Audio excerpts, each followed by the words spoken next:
Hello, I am IBX Toycat, and I have far too much stone. Thanks to the advent of the Silk Touch pickaxe and the widespread use of me using one, I now have piles and piles and piles and piles of stone, and genuinely we're at the point where I'm just taking up shulker boxes, which is bad. So what is the solution? I think it's clear. I'm going to take a few shulker boxes worth and build myself a Menger cube, and as much as I want to do it right over here, this is where I built, when I had too much cobblestone, I built this, too much netherrack, I built this, and too much endstone, I built this. Well, I figured that doing it in the same place could make some sense, but I want to do something a bit more artistic, which is why we'll be flying over to the bit more of the experimental part of my world. The experimental edge, if you will, because everything inside of my Xbox 360 world is where everything is, like, purposely built, there's connections and there's things, but sometimes I just want to build, and, you know, this is one of those times. So what I'm going to do right here is I'm going to go out into the middle of the ocean, and I'm going to take my stone and make a Menger cube. A Menger sponge, as it is correctly called, is a really fun Minecraft build if you want to just use a bulk of resources and make something that's cool in the end. If you don't know what one is, I've just got some chat messages saying, I generally don't know what a Menger sponge is, Toycat. Well, I've got this fun little diagram here. Wow, look at this. So this is a level 1 Menger sponge, or Menger cube. It is just a cube, but then you take out the middle of every single block, and you get this one. Then, once you take out the middle of each of those blocks, then you take each of the remaining 8 blocks on each side, and you take out the middle of those. Oh, this is the wrong thing to move. Then you take out the middle of each of those, and you get this one, a level 2 sponge, where as you can see, you've got more holes. Then you get level 3, and you can keep going on past that point. Going past level 3 is very, very hard in Minecraft, because the blocks scale near exponentially, but basically you need to, actually I guess it would just scale logarithmically. But anyway, the point here is that it's going to scale by a lot, and so we need a lot of blocks. But the good news is we have some, and I've got this really ugly ocean in my world right here. Like, look at this. Look at all this space, and how little any of it matters. So what I'm going to do is I'm going to find a nice middle point in here somewhere. In fact, I should make a boat for this, but we're going to find a nice middle place between these points, this cherry island, and that land over there. And we're going to start building our Menger cube right in the middle, and then expanding around it, and then maybe it becomes something fun, or maybe I just have a cube in my ocean. So this is Z680, and then all the way over here on this side, instead of 680, we have 850. Let's just say to keep things round, 680 to 850. That's 170 blocks in between, which means we're starting this right in the middle over there. And then we'll expand upwards and around it. Should be a lot of fun. Or at least we'll expand that way and around it. So that means 850 and 680. The middle point would be, if it's 170 blocks, that's 85 blocks down. Take away that from 850 and we get 765. The maths is good. 765 is where we'll start our cube. Oh, it's really low down. There needs to be an easier way to start building in the middle of the ocean, because I don't have any cloud capsules, because I am not using Toycat's Toolkit. Anyway, is this all in one or a long-term project, says Sidsloth. Great question. Thank you for asking it. I intend to make today is going to be making it of a certain size. I think level 3 is what we're going for.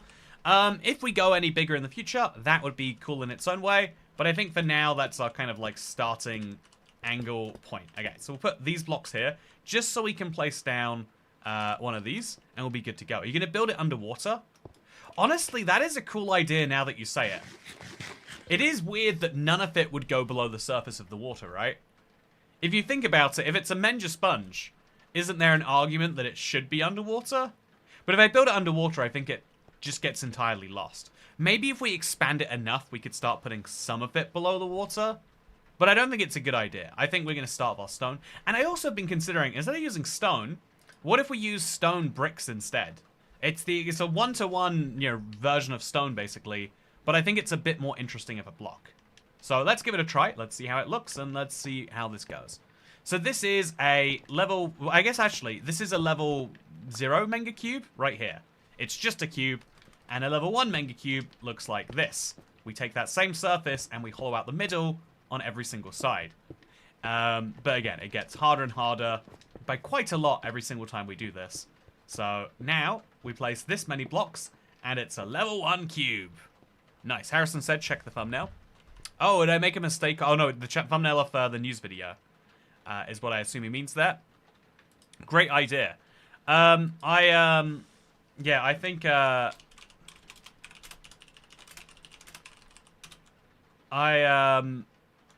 I think that, okay, at least 26.1. Okay, so the thumbnail for today's video. If you don't know, what I do is I record the video and then I start streaming. And sometimes it means that there's like a last minute while it's being edited. Sometimes there's something important that needs to go down. So now, okay, we've made a level 1 Menger cube. Let's now go for level 2.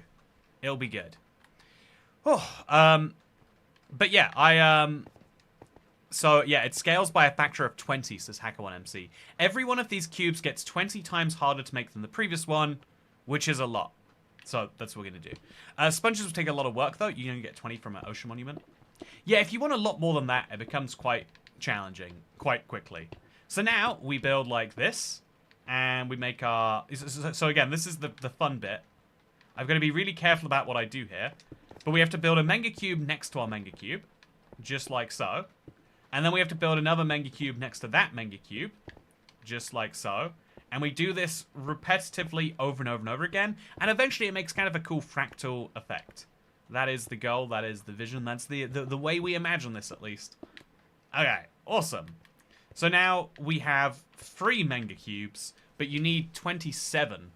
So it doesn't even scale by a factor of 20, right? It would scale by a factor of... Oh, no, it's not quite 27, because that would be if it's entirely full. We don't go over the middle 3, and then the middle 2, and the middle 2. Yeah, I guess it's a scale of a factor of 20. We have to make 20 of these cubes to make one larger cube. And then once we've done this, we have to do it 20 times again to make the next level up. Make sure your maths is mathing correctly. Math your maths correctly is a very good piece of advice. So yeah, I probably should have the bottom layer of this be in the ocean, or on the ocean, rather than... like right now, it's floating on top of the ocean. I could have it be the surface layer of the ocean. What do you think, chat? This is an important thing to get right now, rather than later. Do you think that if we're going to do this, it should exist on the surface like this? Or should it exist... Again, let's just imagine for a second right here. We could do it like this as well, where the blocks actually go down into the surface. And so our cubes would look like this. Do you think this makes more sense, chat? Or do you think that this makes more sense? This is one of those fun things where this is just a way to get rid of a bunch of blocks while making something beautiful.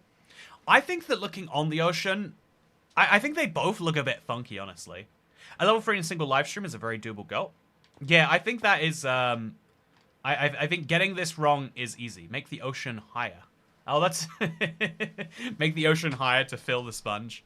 Now, there's a fun idea, for sure. Also, I prefer the second way.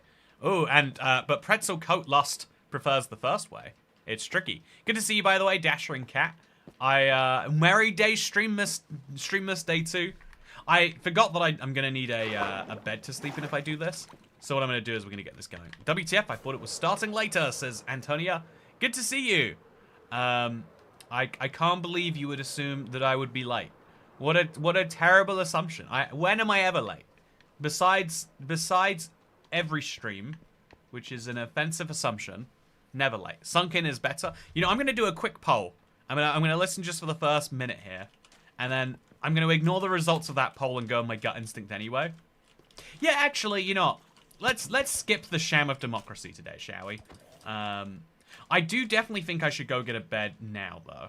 So let's go find a bed. I probably have one in my shulker box here, actually. But I think I was already trying to have beds around the 500 coordinate. So I think we would end up very close to one of my little houses, right? In fact, is one of my houses just over here somewhere? I bet it is. I bet right in here.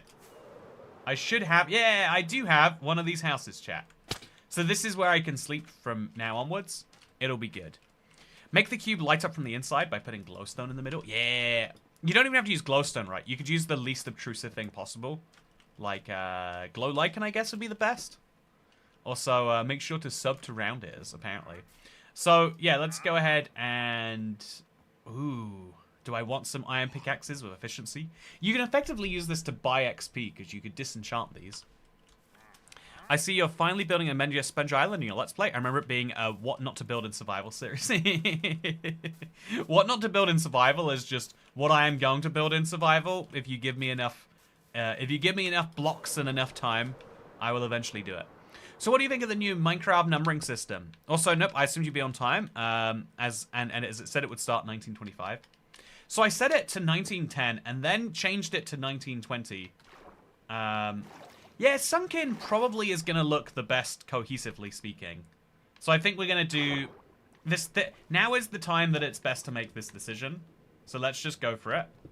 Let's take all of these blocks, and we'll place a bunch more blocks this way. Again, it's really important that we get this right in terms of which blocks go where. So we're going to make sure we get that absolutely right. But we're going to start by just placing another cube here so I can see exactly what I'm building around. Then we'll keep all of those blocks there because they're going to be required. And basically all we have to do is move this down and replace it with that. And then remove these blocks and replace it with a whole layer down here.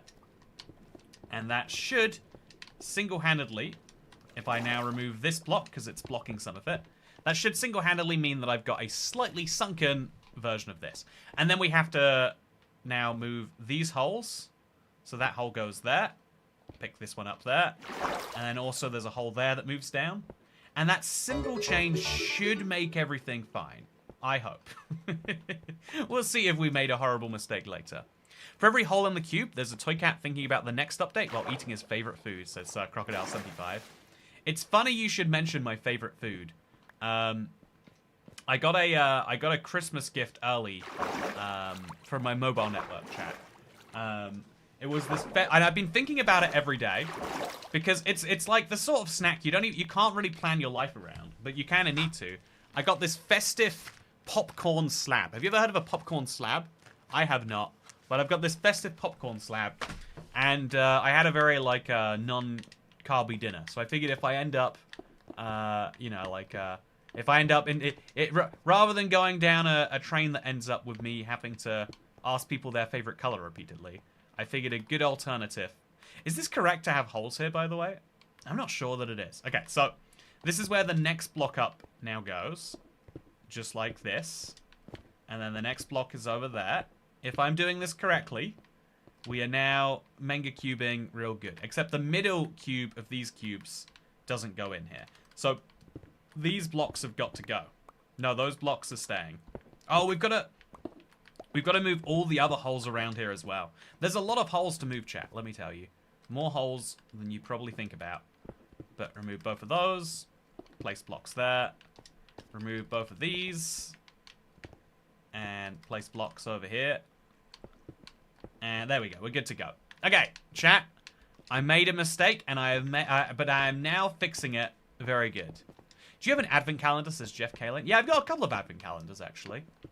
I've gotten, okay, this is my real descent into old manhood. I've started liking licorice if it's covered in chocolate, chat.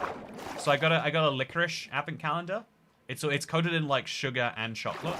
It's like a fun snack. Like I think it's interesting just because it's different. Like chocolate is like only so good. It's like it's very one note. I find like chocolate's very there.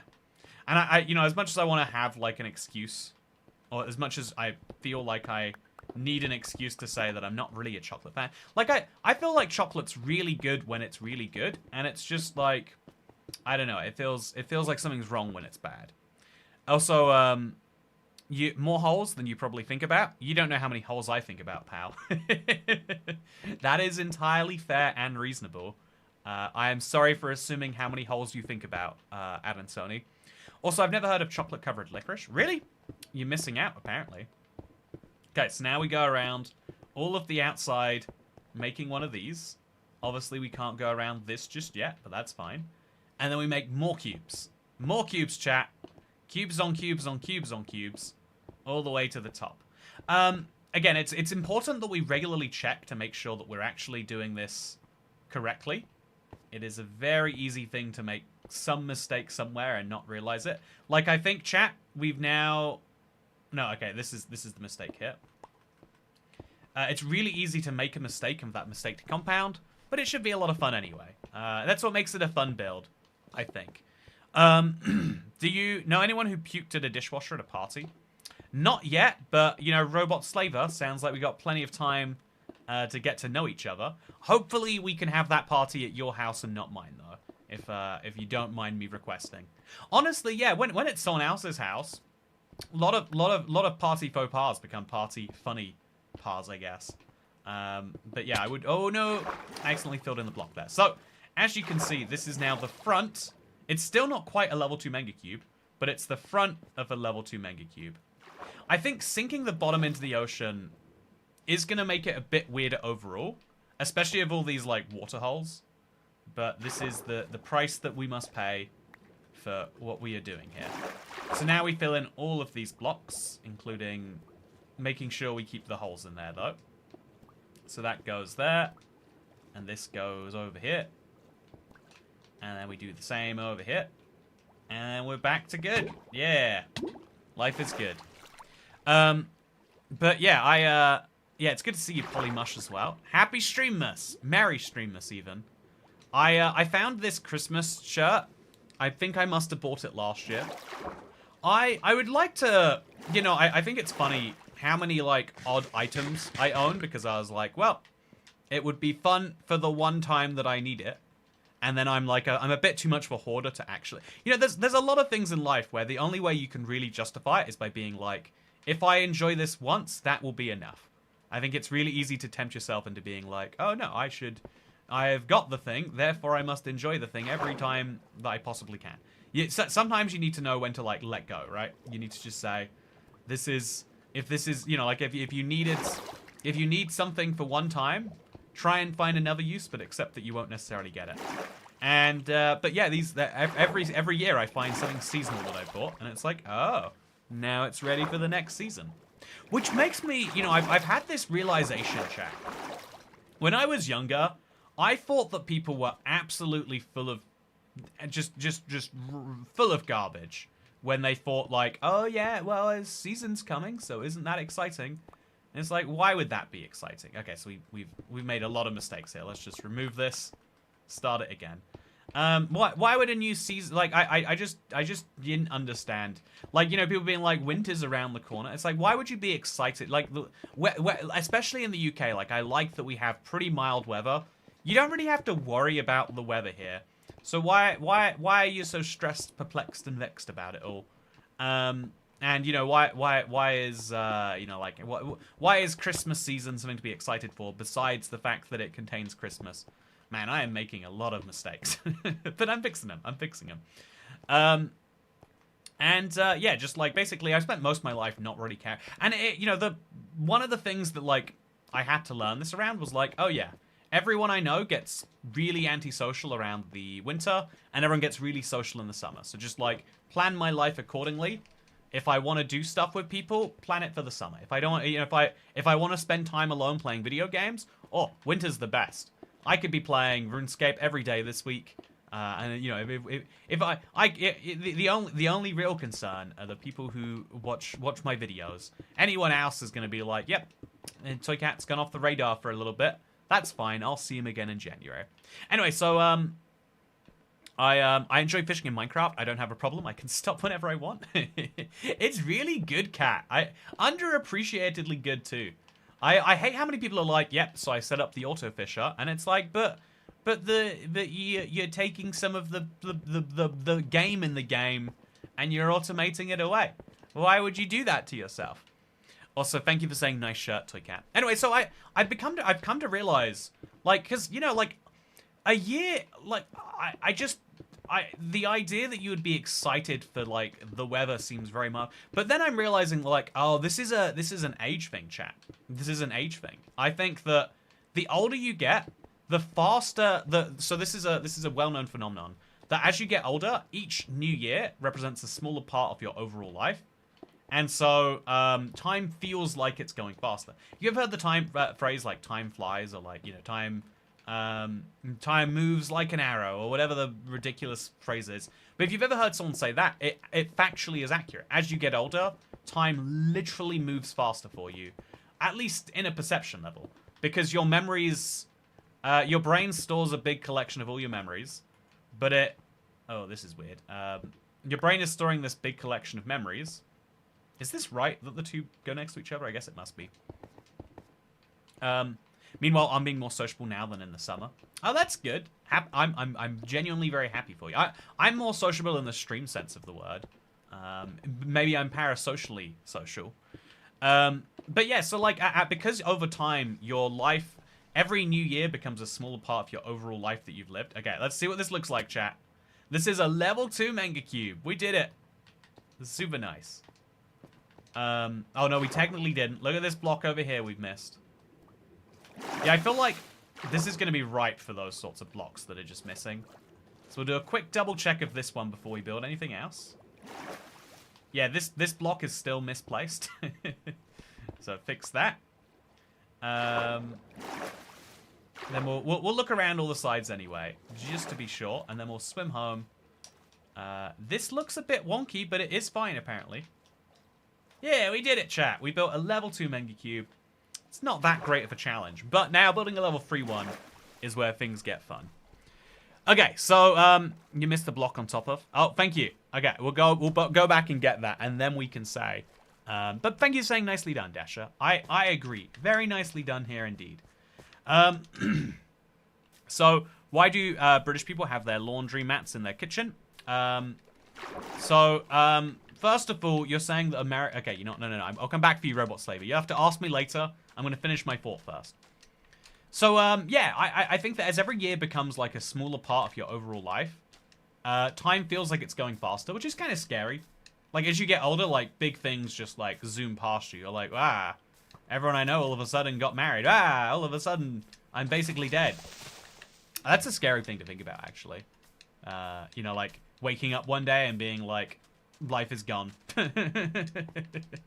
Anyway, the really interesting thing though is that like, because every additional year is becoming a smaller part of your life, I think it means that the year is also going faster, and so and also you've had more versions of that year. So I've gone through 30 winters now, chat, and so you know this winter I have a good idea of what to expect, and if you know something is outside of that expectation, it's actually quite notable. So, old house plus plumbing where it already is makes it easy to have a washer in the kitchen. It says chilliest bean. Yeah, so yeah, that's my thought on why I think seasons matter more as you get older. Like, you know, if I buy this Christmas shirt, I get 50 more wears out of this before I die, hopefully. Maybe I could, you know, who's to say how I die, but assuming I die of a nice... healthy, not you know, actually by the time I die I hope 80 is like the floor, not the ceiling. But yeah, I think that it's really interesting that like, yeah, as when you're like, you know, 14, you've only experienced each season 13 times and they all felt super long. But because I imagine we have like the same amount of memory for a 30-year life or a 13-year life, or a 40-year life, or a 14-year life, it means that your memories get, like, condensed. This would be your 31st winter, right? Yeah, I'm using Minecraft Days Played logic kits. Also, thank you, by the way, Kit Kat, for knowing my age. I appreciate when anyone knows any additional information that they don't need to. That's why sometimes I throw it at people. But yeah, I'm using Minecraft Days Played logic, where I haven't survived the winter until I get through it. You know, winter could still get me. It's not going to, but it still could. 25 days in December Christmas period, you can wear it every day. Yeah! I mean, I know how many days there are because of Streamless. Chat. I'm going to quickly check. I just heard this concerning noise.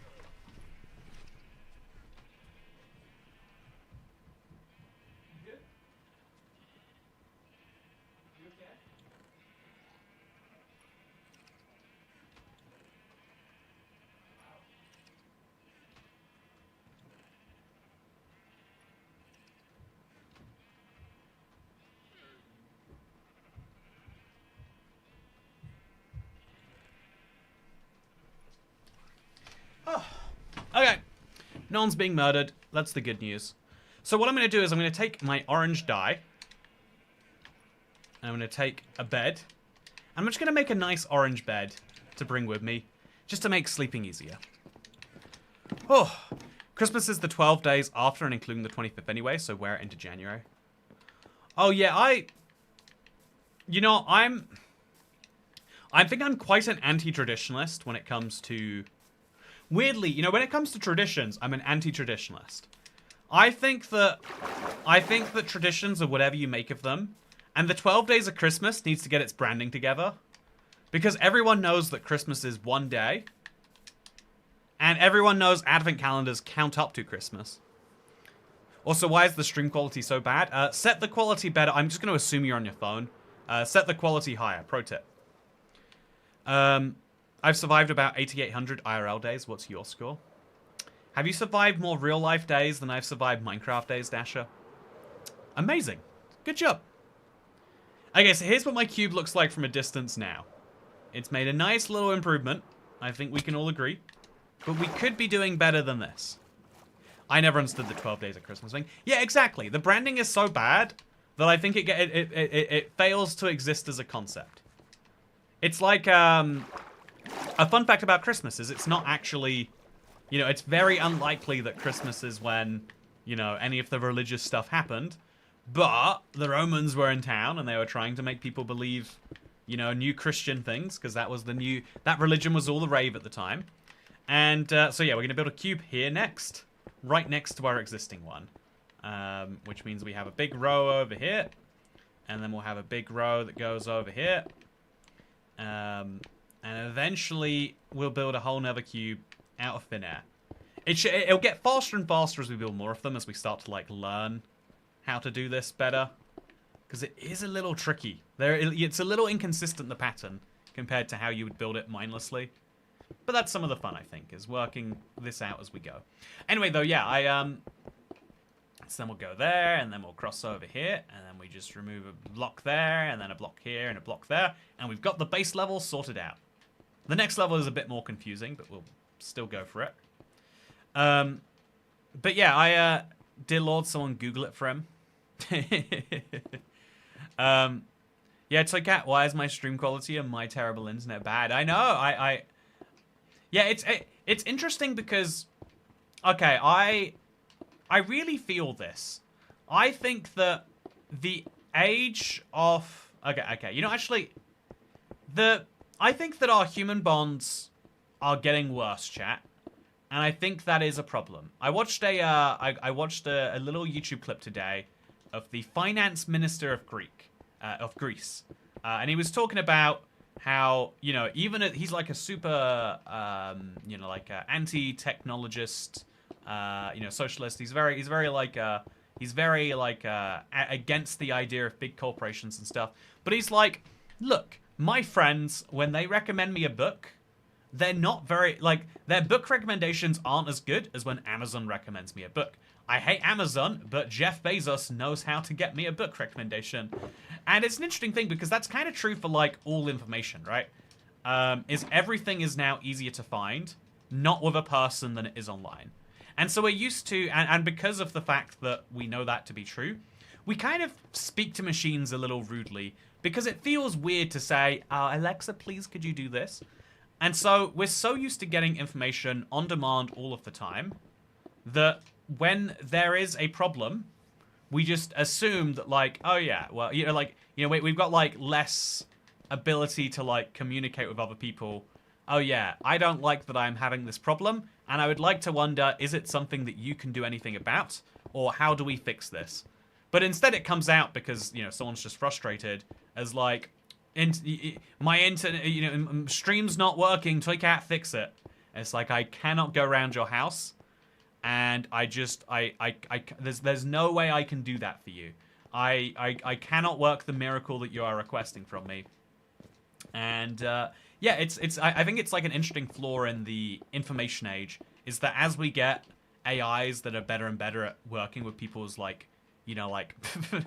the flaws of humans, humans might get worse at working with the flaws of humans, I guess, is what I'm saying.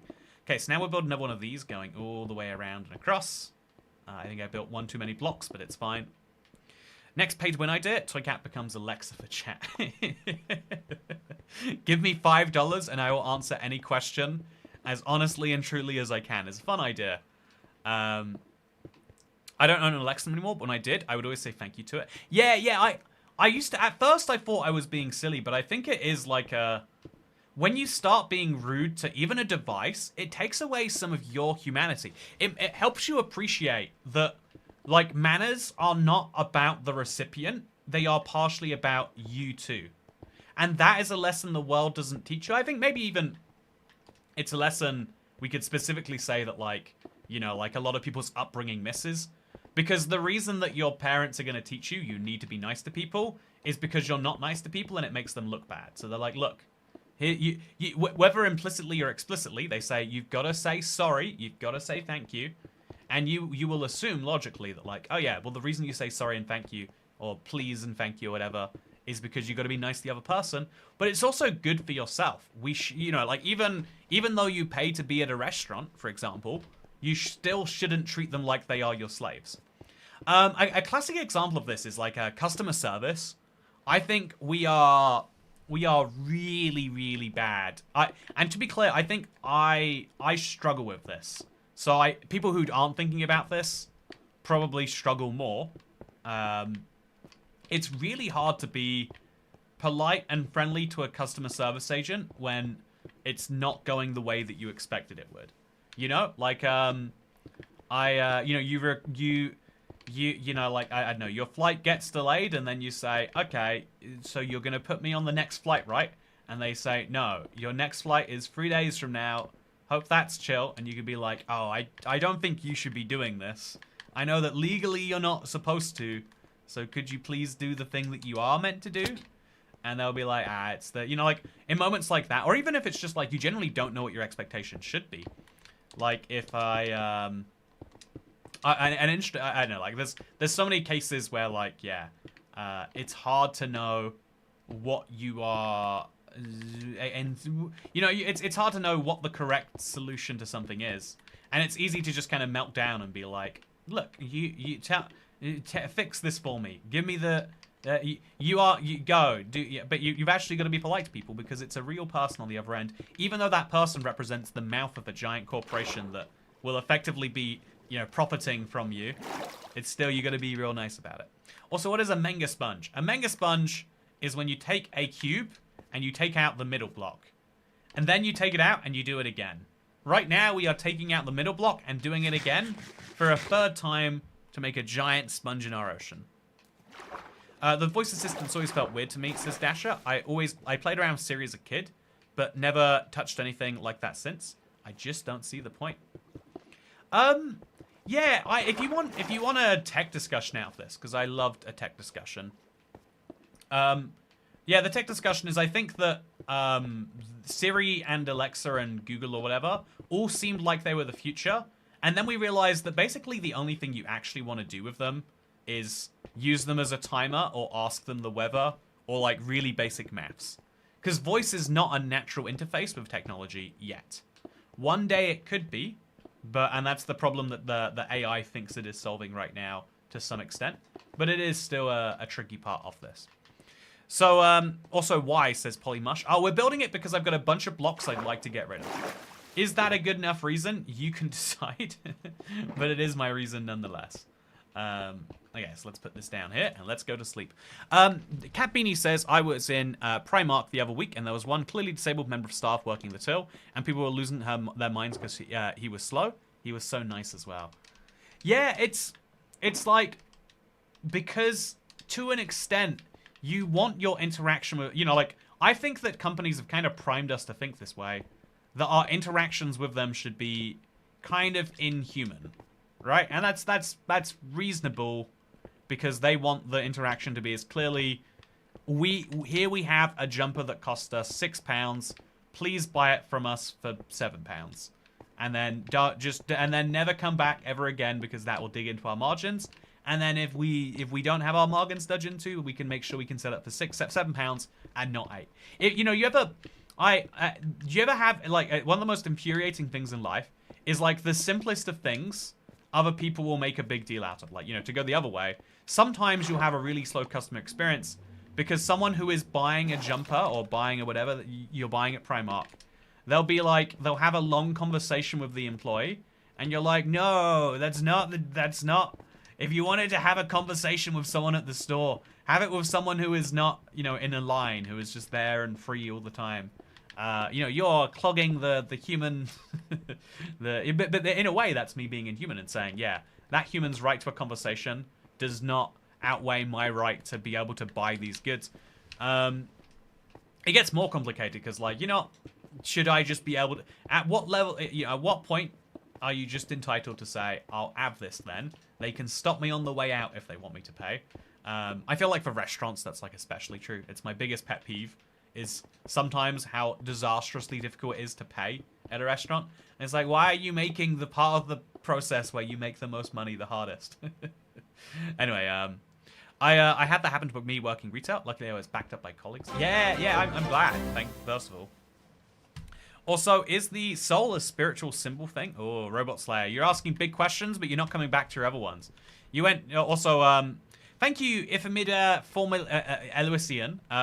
Aside from Christianity, Christmas was also in part to bring joy amongst the winter darkness. So I propose a 3-day holiday in June to detract from the sadness of days getting shorter. So, yeah, you're right. As I understand it, at least, there were already holidays to celebrate the darkest day of the year, which is roughly the 22nd. And then, you know, like, people came in and said, why don't we make this about our religion instead? And it's kind of clever because the smartest way to, you know, like, you know, take over a culture is to integrate with it to some extent. And it's, whereas if the two cultures sat side by side, then we still probably would have to this day people who celebrated the darkest night of the year as opposed to, you know, Jesus's birthday or whatever. It's very interesting stuff. Okay, so okay, let's put this over here and then let's put this over here. Is Robot Slaver a clanker? Yeah, Robot Slaver, you're going to have to give me some proof that you are actually listening to the responses that you get here. I don't know what that proof will be. You can tell me.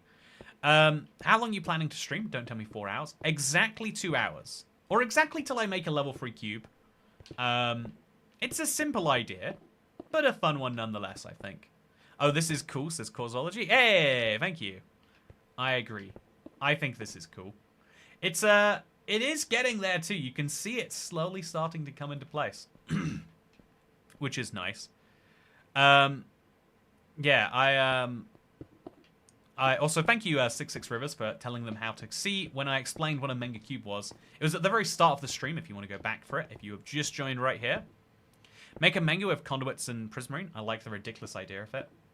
Yeah, there's a lot of builds that you just can't make with any reason. Like, there's a lot of there's like 5 blocks in Minecraft that you will get too much of, and so it's fun to be able to, like, you know, use the things to make interesting builds. That's what the Menger sponge is to me. It's a way to get rid of a bunch of blocks in a slightly interesting way. So that's basically my plan right here. But yeah, Robot Slaver, please get back to me. I'd love to. I'd love to hear that you are real and that's just a funny name. I just wanna hear it. Was this one of the things you put in your do not build in survival videos? Yeah, it was actually. It actually was. Yeah. You know, it's an interesting point because yes, I'm a clanker. I have no idea what that is, but yes, I think if you're not a clanker, you can't use the word clanker. I think that's their word, you know. Also, why are Menger sponges so underrated in Minecraft? I just to be clear here, this is a ridiculous project in the sense that you work a long time to create an effect where you go, oh, that's kind of cool.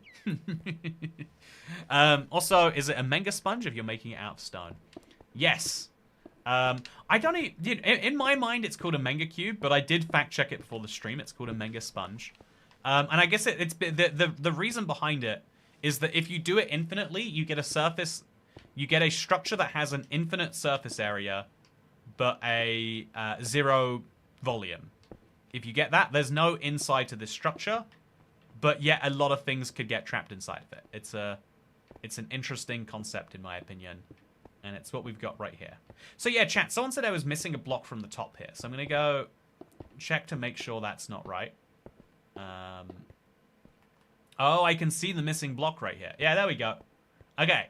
Menger Cube 1, Menger Cube 2, Menger Cube 3. We need 20 of these to make the level 3 Menger Cube we're going for. It's a big plan, but we'll do it. I'll be right back in an hour, guys. Don't have too much fun without me. Okay, chat. Everyone pause exactly where you are for the next hour. That's what we need to do. Okay, so we'll make 2 Menger Cubes next going this way. So we start here. And we go out way this way. And then we'll do the same. I guess we'll try and make the entire base of the entire structure at the same time now. So we make that one, and then we make this one, and then we make this one. And then we have to do the same, but again. So another cube here. And then another cube over here. So we're making 6 sets of cubes in a row right now. And then we'll do another 6, and another 6, and another 6. It'll be great.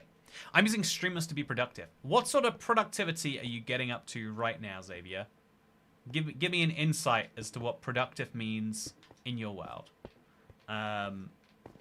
So we make a cube here, and then we make a cube over there, if you can picture how this is all going. But then we make a cube over here. We'll make 1 just to represent the start and end of this one. Yeah, it's a big project, but it's a fun one. Gives us some opportunities to think and have, honestly have some big fun and questions and stuff. Build some of it underwater. Yeah, if we wanted to, that isn't impossible for us to do. We're not going to. I just don't think it would look that good, right? I guess it would be a point about how sponges work, but we'd have to go in there and sponge it out for the concept to make sense, I think. Okay, so this is cube 1, this is cube 2, this is cube 3. I'm going to make sure that that is correct. Oh, it's not. It's really tricky to know that you space them 2 apart every time. But then once we've done this, we then place another row over here. And then that goes all the way here. And then we'll do the same, but all the way across the entire structure and we'll be good. Something just got offset. Oh no! I hate that this one block is missing water now. Is something offset incorrectly? That would be a disaster if so. Okay, let's check that it's not, first of all. So make sure that all the cubes are lined up correctly. It looks to me like they are, instinctually. Oh, this isn't right. Oh no, chat. No. Yeah, you can see that everything now has to be moved, including all the blocks I placed on top. But again, easy, good to spot these things sooner rather than later. And then that means these blocks are also going to be incorrect. All of these holes need to be moved now, chat. Every single one of them. So this is where the hole actually goes, not there. Which means this is where the hole goes, not there.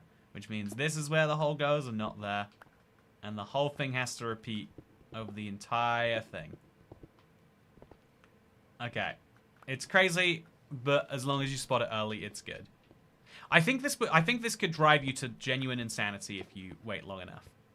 But such is some of the fun of building a geometrically similar project like this. Okay. So we could check that, but I'm pretty sure that's right. Ooh, it smells like Parmesan cheese, chat. I don't know why. I don't know how. I just know it smells tasty. You definitely want to get your holes in the right place. Yeah, always make sure your holes are in the right spot before you fill them in. You don't want to be messing that one up. There's a life lesson for sure. I'd get confused so many times when I was building this, to be fair. That is part of the fun of it, I guess. The confusion is some of the joy. It's because when you've finished it, you know you've overcome all that confusion. Okay, so then this is going to be a hole with a center, and then this is another one, and this is another one, and then there's one over here also, and one over here also. No, okay, I think I built one too many holes now, chat. Yep. Okay, so you know how I said it was super, super easy, except for the fact that it's not. Here is the except for the fact that it's not really coming out to shine. Okay, so here and there, and then here and there. And this is where one of these is going to go. And that is there. And then we need to remove everything here, because this is going to be the center of one of the holes. And then, yeah, I just built too many blocks. It's crazy. I kind of like this project. I might try it myself. Yeah, I do think that there is, you know, Kat was talking about loving the fishing in Minecraft. I think there is a degree of repetitiveness that most people aren't willing to admit that they like, that Minecraft can perfectly give you. And it's what I'm getting from this project today. So make a bunch of these. And then let's go out and do this. So just to make... Oh, God, it looks like a mess. But it's really not, chat. It's really totally fine if you just ignore the mess. You know, it's like I'm showing you my house. And it's like, yeah, underneath the mess, it's beautiful, I swear. Okay, so this is the end of one square. And this is the start of another. This is one block too incorrectly placed. And then this is where another cube begins. And all of these blocks over here are just surplus to requirement. We'll remove some of them for now, just to make sure it doesn't confuse me. There is no need for any of that to exist. Okay, I'm like 70% sure we've got it right this time. So now we head all the way out this way, hoping that we've got the block right. And then we head all the way back in this way. Seems like it's going to be super satisfying. Yeah, today, I'm hoping today ends on a beautifully satisfying note, Pickled Witch. That is the plan. How are you going to light up? I imagine it'd be hellish to do with mobs like skeletons shooting you from the holes while building. So none of the spaces should be... I mean, I guess actually you can see there's a spider on top there. I was thinking glow lichen if we needed to light it. But it might almost be better if we don't, is my thinking after that. But we'll see. So there's a whole thing here that we won't do. So we have to have 3 blocks here. And another 3 blocks to go here. And then this block also goes all the way out. Right up this way, even through here. And then we'll have another block that goes through here. All the way across. Again, we're making a lot of gambles that everything is going to be fine now. And so far, that gamble is paying off. Then after this, there's a hole in the center for 3 blocks. And then this one, we go all the way across.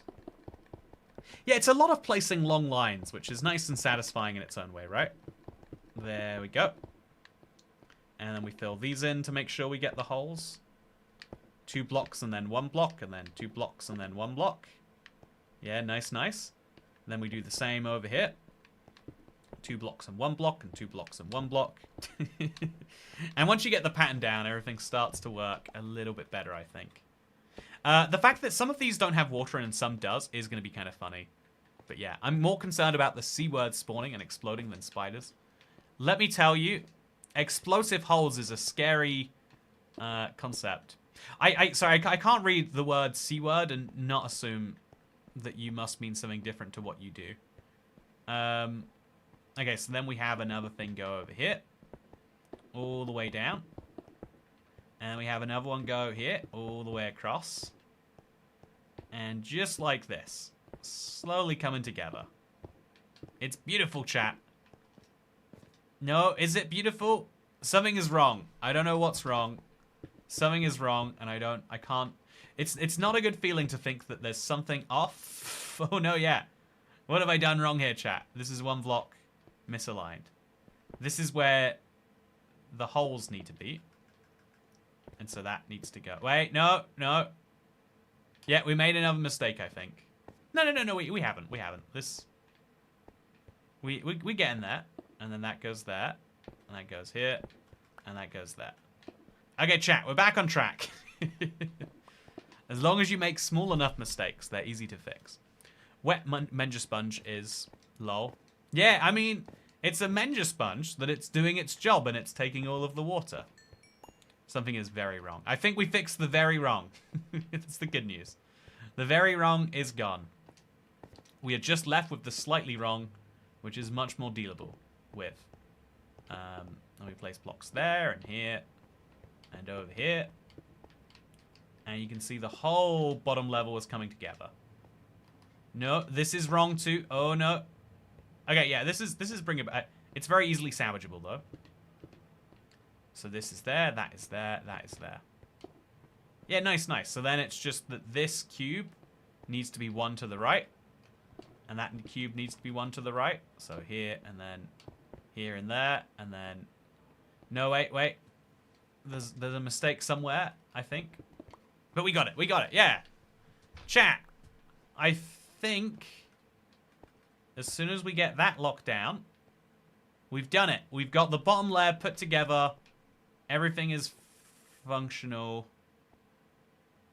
No, something is wrong. What is wrong, chat? I can't quite piece it together. Oh, no, this is fine. This is my big hole in the middle of the Menger cube, which is going to go up and exist on another layer. We got it. Oh, yeah, life is good. My brain is breaking a little. I think it might be best if I build another cube over here next. Yeah, I think if I build the corner cube first. No, I've got to build it next to the existing ones. I think that's... Yeah, my brain is... I'm potentially going to London for the second time next summer. Do you recommend anything in particular there?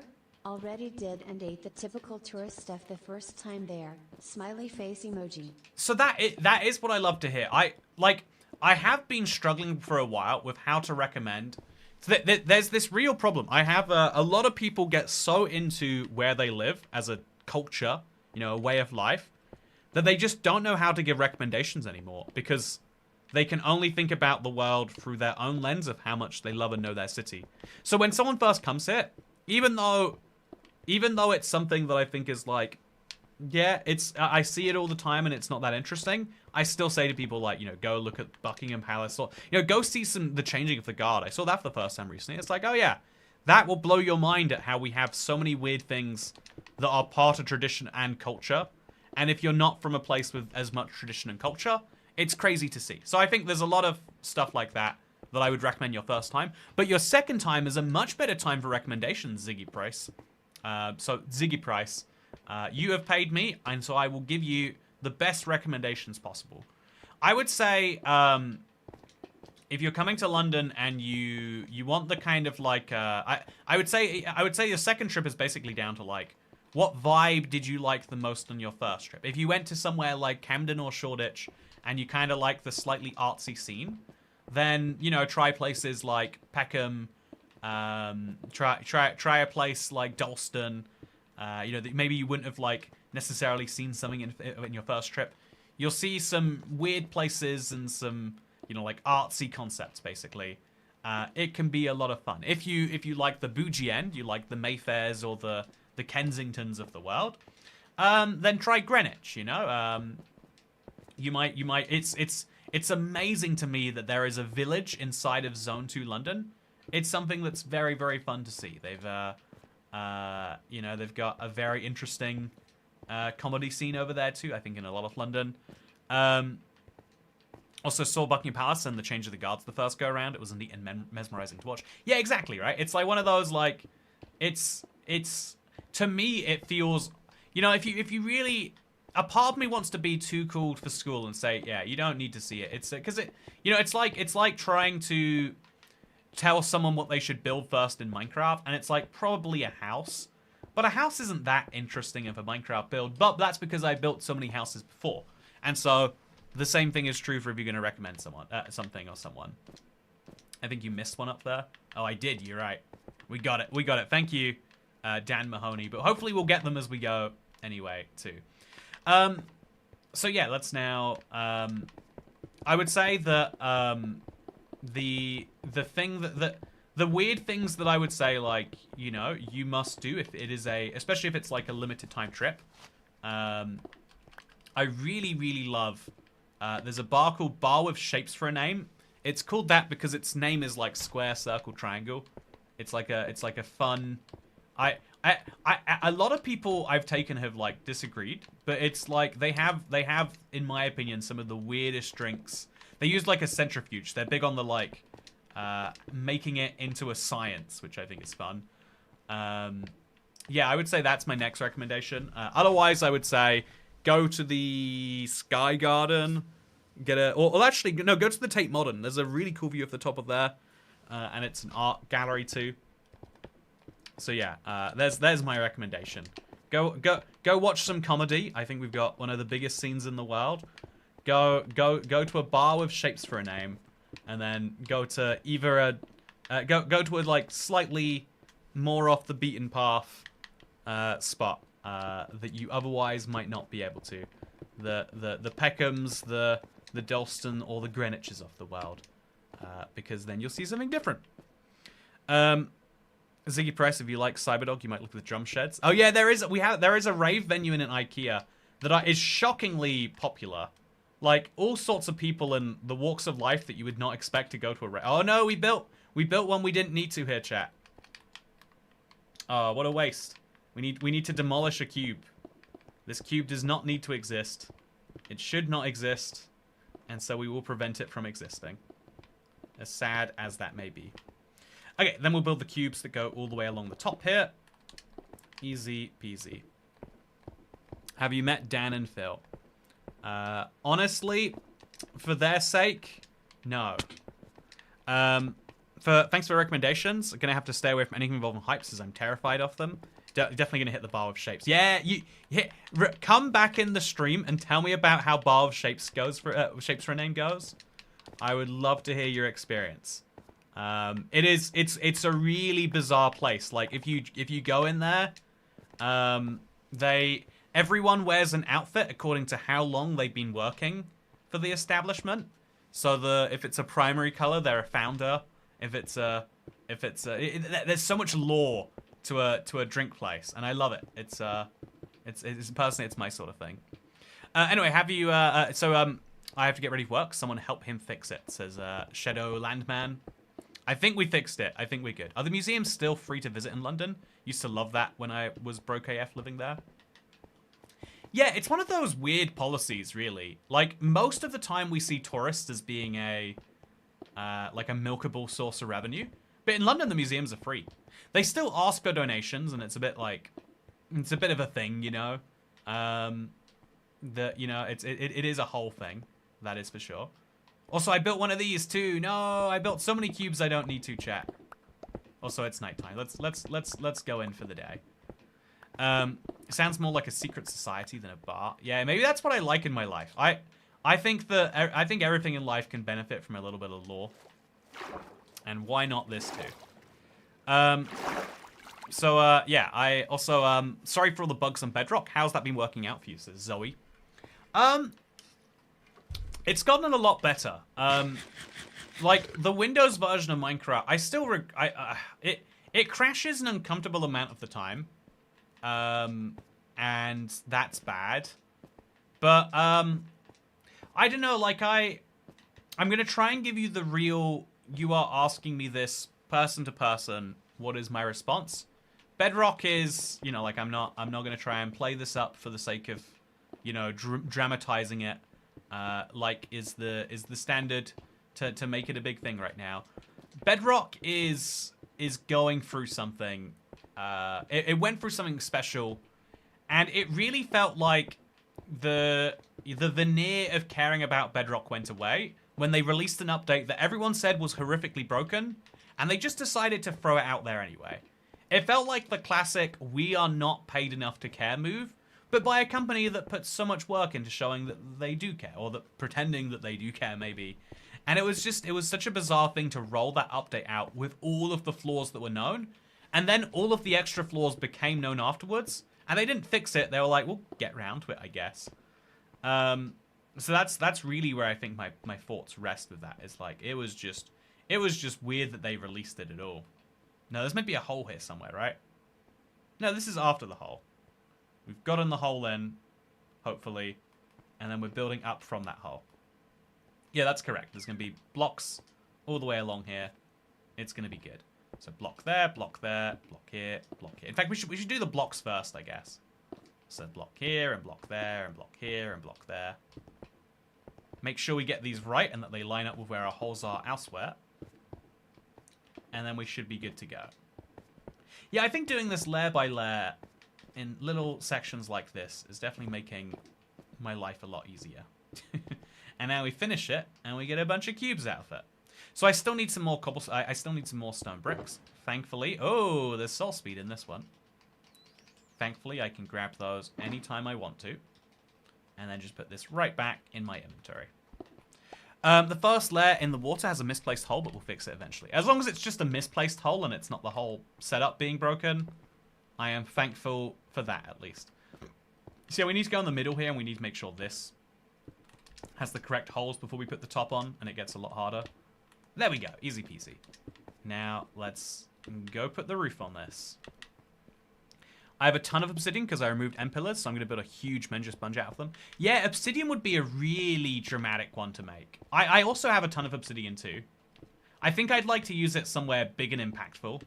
Like a trillion nether portals, somewhere ridiculous. But that's a good idea. Are you excited for the Mounts of Mayhem drop, says Dual-Baited Scorpion?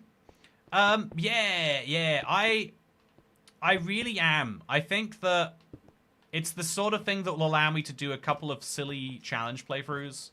I think it's going to be good for my Let's Play world. I'm just going to replace my sword with a spear, I think. I spent enough time. I really spent some time for the Ultimate Guide coming out tomorrow. Like, making sure, like, is this a dud or is this something that matters? And I think it is something that matters. I think after really, like, you know, like, I try to make sure that I'm not just coming up with hot takes for the sake of it.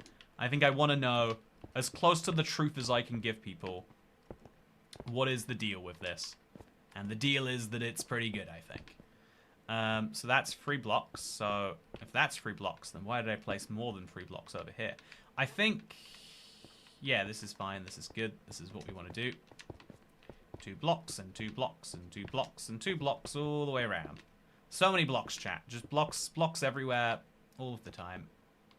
Then we place the top blocks in, and that should leave us slightly closer to our next cubes. Yeah, it is, chat. It's happening here. Look at this. So now, there's probably some cubes in the middle of that missing, but we're slowly getting this bottom layer brought together. Obsidian sounds painful if you mess up. Yeah, exactly. That's what makes it kind of a fun build, though, right? Like, if you... There are some ways that adding challenge to your life makes it more fun.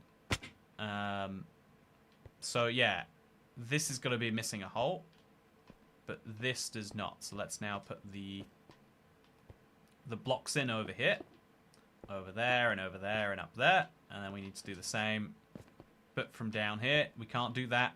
It's fine, though. Okay, next up, let's keep things moving this way. Yeah, putting it in the water was a weird decision. We might have to drain the water a layer around it later, but it'll be fine. How do you get a brown panda to spawn? It's a 1 in 100 chance. I don't know. Now doesn't seem like the right time to ask, but I'm glad that you come to me first, Sir Crocodile. Thank you for considering me to be an authority on the brown panda. Oh, okay, let's get back to it. So this is clearly missing a block there, and then something about this looks wrong. Yeah, I think this whole layer just shouldn't be there. Yeah, I think I just put a bunch of blocks in there that should not have been. Glad we fixed it.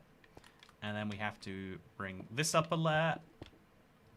Yeah, every now and then there's a bit of a confusion, but as long as you can keep the structure going in your mind, it's good. I guess it's a good, yeah, it's a good, this is a challenge for, like, how long can you visualize the structure while also having to visualize the rules of the structure, which is fun. Oh, no, we made a mistake. Because there's going to be 2 bottom blocks next to each other everywhere. And then we go up a layer. All the way around just like this. And then we go up another layer all the way around. Just like this. And then that's the whole layer. And then that's the whole of the whole layer. Nice. Oh, yeah, feels like there's going to be some missing blocks in the middle here. I couldn't tell you where they are, though. Yeah, right here, there's some. Yeah, this way is causing a few blocks to go missing here or there. But as long as we do a little walkthrough, make sure nothing seems out of place, we'll be good. And now that's 5 of my 20 cubes that make up my bigger cube done. No, it's not 5. Not until this one's done. That's 4.5, I guess. You could use sponges to remove the water. That would be a beautiful piece of poetry, were we to do it that way, huh? So, and over, and up and over and over. I don't understand how someone can build something so structured so chaotically. A lot of people tell me I build chaotically in Minecraft, but it's like I am filling in the image in my mind. I'm like painting by numbers, you know? It's like I know exactly what I'm building, and I put the blocks in the most convenient order. Merry Streammas, Mr. Cat. This is my 2nd donation and 6th Streammas. Wow. 6 Streammases, Dylan Kirkby. That's crazy. Kirby, not Kirkby. But I had to donate as I just finished my own 27 by 27 by 27 sponge last night. Strange coincidence. You know, I'll be honest, I looked through your window last night. Lovely house you've got, by the way. And that's where I saw the cube. And that's when, I mean, actually, I guess I'm spying on your internet. That's a more plausible theory. And that's when I realized that I would need to do it myself. Now you know exactly the situation. Have you seen, this will take a while. I'm gonna play some Minecraft while I watch. Yeah, that's what you gotta do. You gotta play some Minecraft. You know, a part of me feels a little offended when it's like, oh, I'm playing Minecraft or I'm doing job applications. But actually, like, it's awesome for that. It's like, there are lots of things in life where you want to be partially entertained and partially productive. And honestly, when I'm doing a lot of building in Minecraft for some of my background gameplay, that's exactly what I do. So it's like, I am honored that you consider me entertaining enough to play some Minecraft with. You know what? Work on that next big project. Make it happen. It'll be good. I saw a mistake, but there's no way I can describe how to spot it. I always thought that was a bit of an issue, Dasher. Whenever I see people like, you missed a block, it's like I need some more specificity, and I have no idea how I would ever get it. I'm glad you were inspired by your spying, says Dylan Kirby. You're welcome. Yeah, it's the good stuff. Okay, so now we place the pillars first. This has to be the logical way to do it, right? Pillars all the way across except for the hole. So keep the hole there. Wait. No. Something is wrong, chat. This hole is slightly offset. Okay, that's... Once we do that, everything is fine. Then 2 blocks. Wait, no. This hole is also offset. And then 2 blocks. And then 2 blocks. And then 2 blocks. And then 2 blocks. These are the corners of the pillars. And they look like this. This is just how it's going to be. Yeah, let's try and build the rest of these 5 layers all up at the same time. That is a little bit chaotic.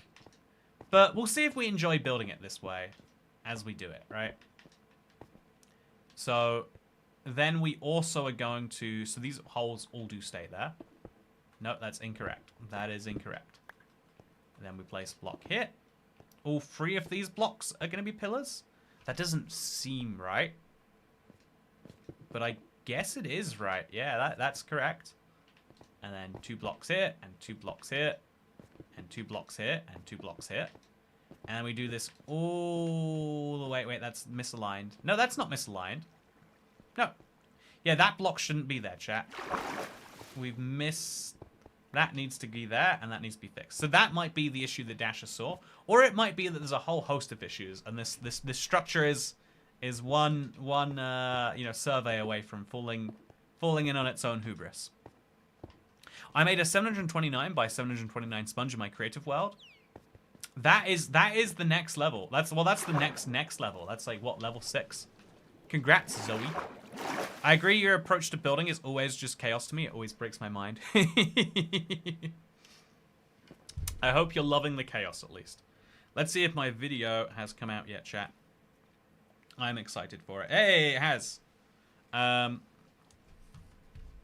Minecraft's new version numbers are finally here.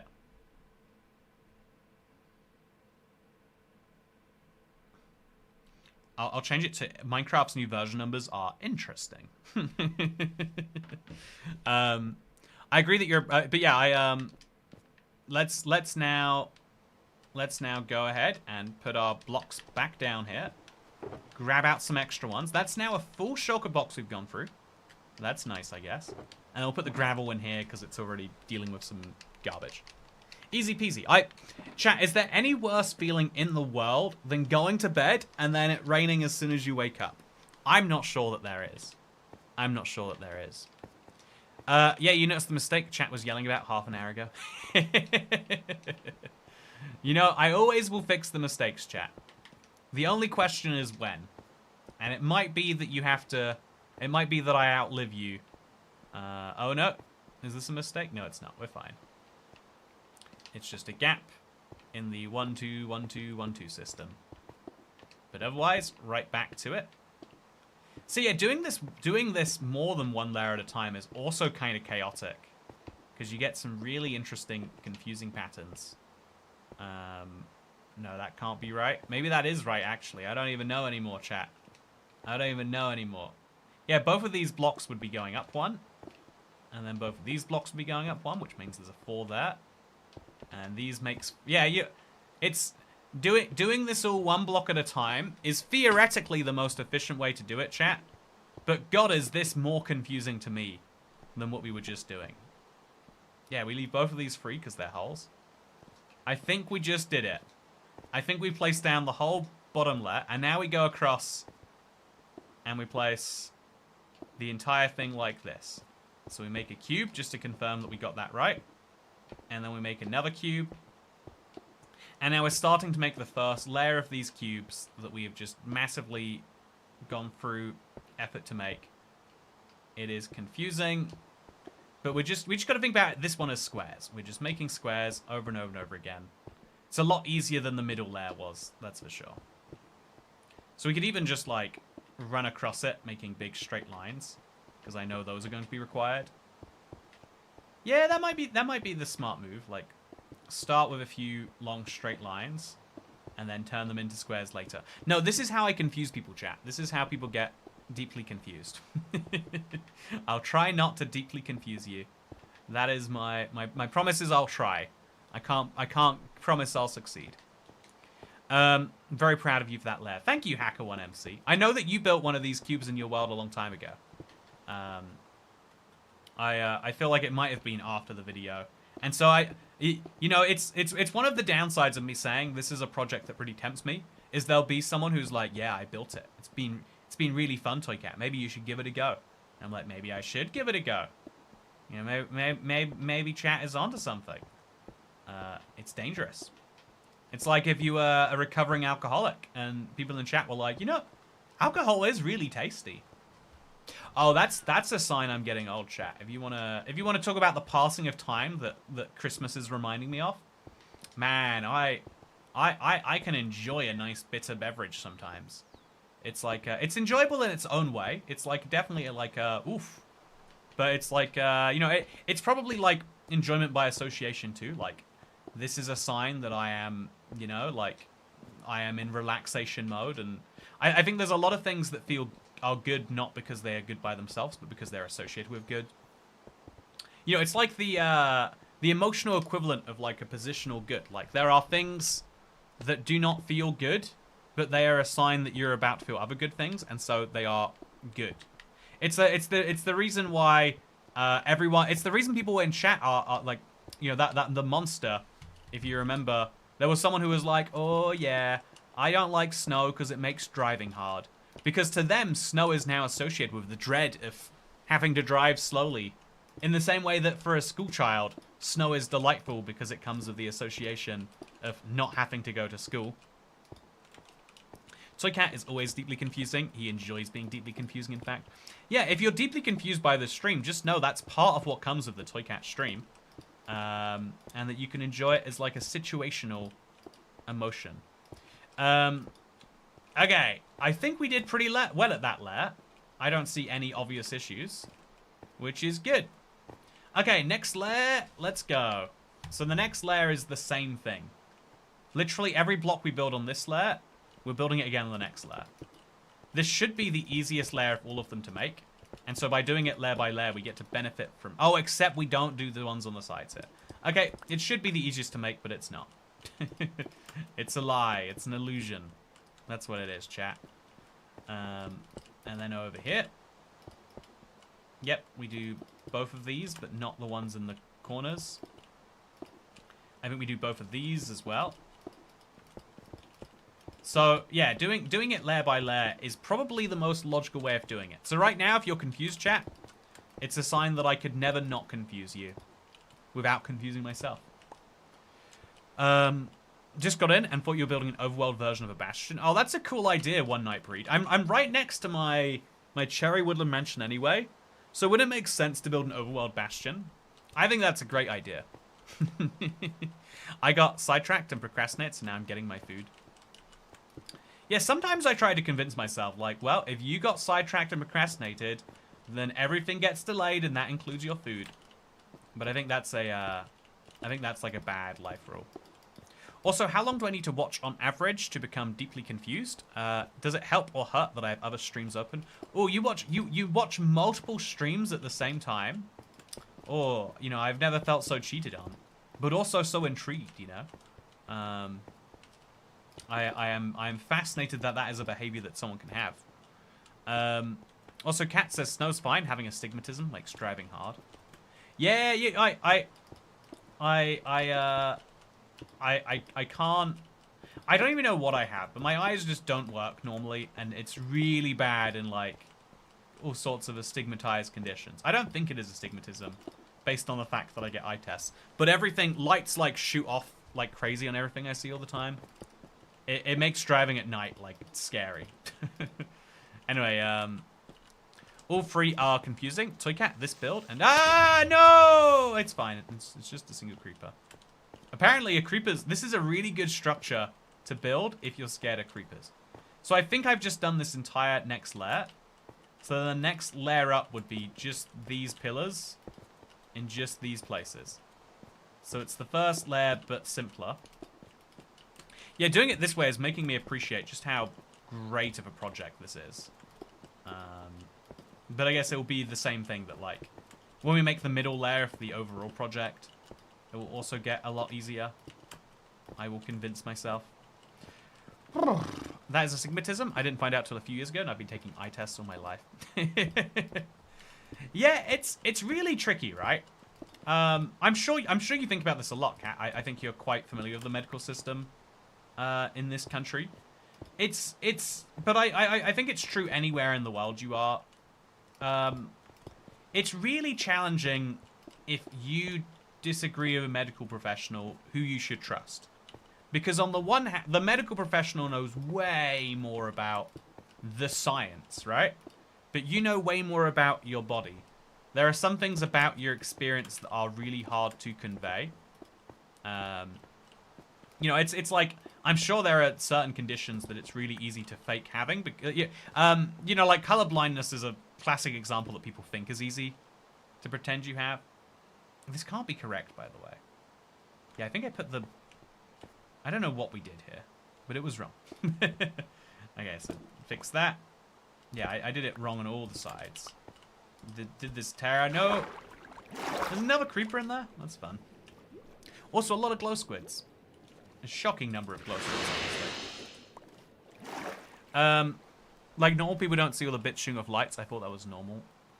But I think they do a little bit, right? If you, like, squint your eyes. So like, I don't know. I'm just gonna say for now, I'm not a professional. But it's really tricky when it's like, oh yeah, this person knows the science, but I know what I see.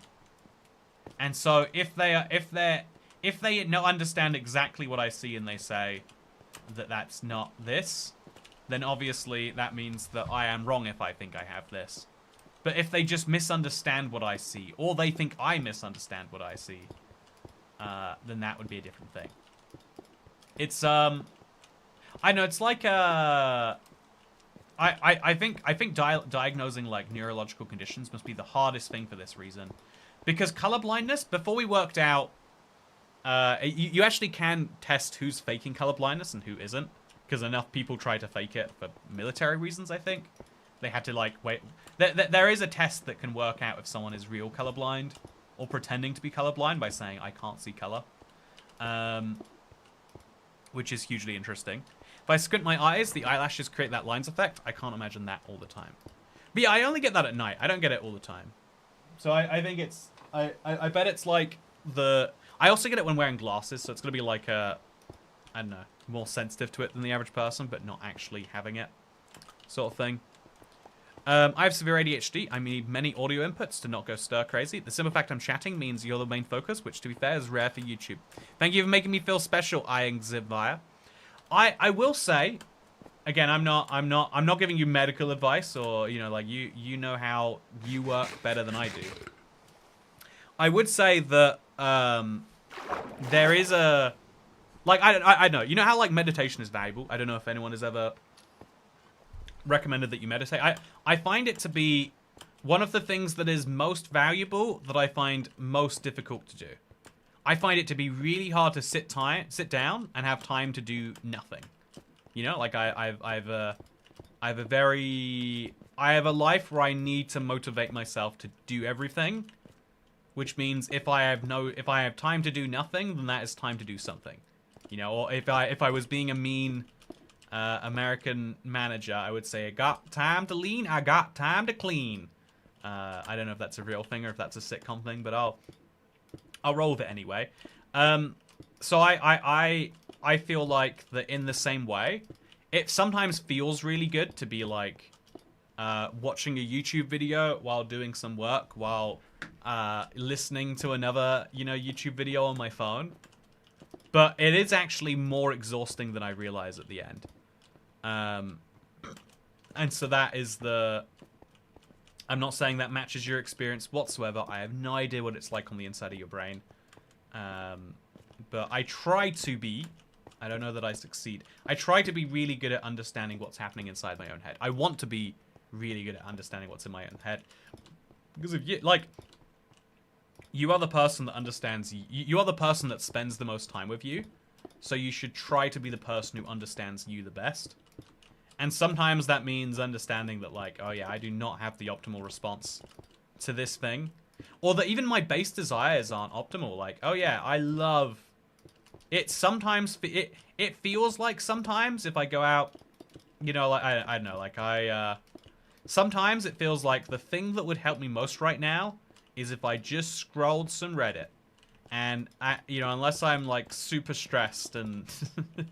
then it's probably not a good idea to actually whack out the Reddit and scroll, In the same way, sometimes if you're an alcoholic, it might feel really good to just whack open a drink. But do that too many times a day, and your liver will regret it. It's tricky. I think there's a slight crossover with some things, I think. Also, psychiatrists don't diagnose neurological things. That's a neurologist. Yeah, I guess psychiatry, rather than there's a lot of overlapping terms. I went to a hospital yesterday, chat. Just to check it out and buy some M&Ms. But while I was in the hospital, I saw a sign for all the departments, and I realized, like, man, we think of the hospital. If you're not in healthcare, the hospital is the place you go to be better or to feel better or whatever else. If you work in healthcare, the hospital is so many different fields. It's like if you know a lawyer, and it's like, and which field do you know? If you know a lawyer that really specializes in family law and you need help with copyright, they're not going to be able to help you. It's like the same in like medical science. There is such a broad field of how you can be a doctor. So like even within like I don't know, there's like within every individual field, there's so many subfields of doctory. And that's like a good thing that we have so many layers of specialists.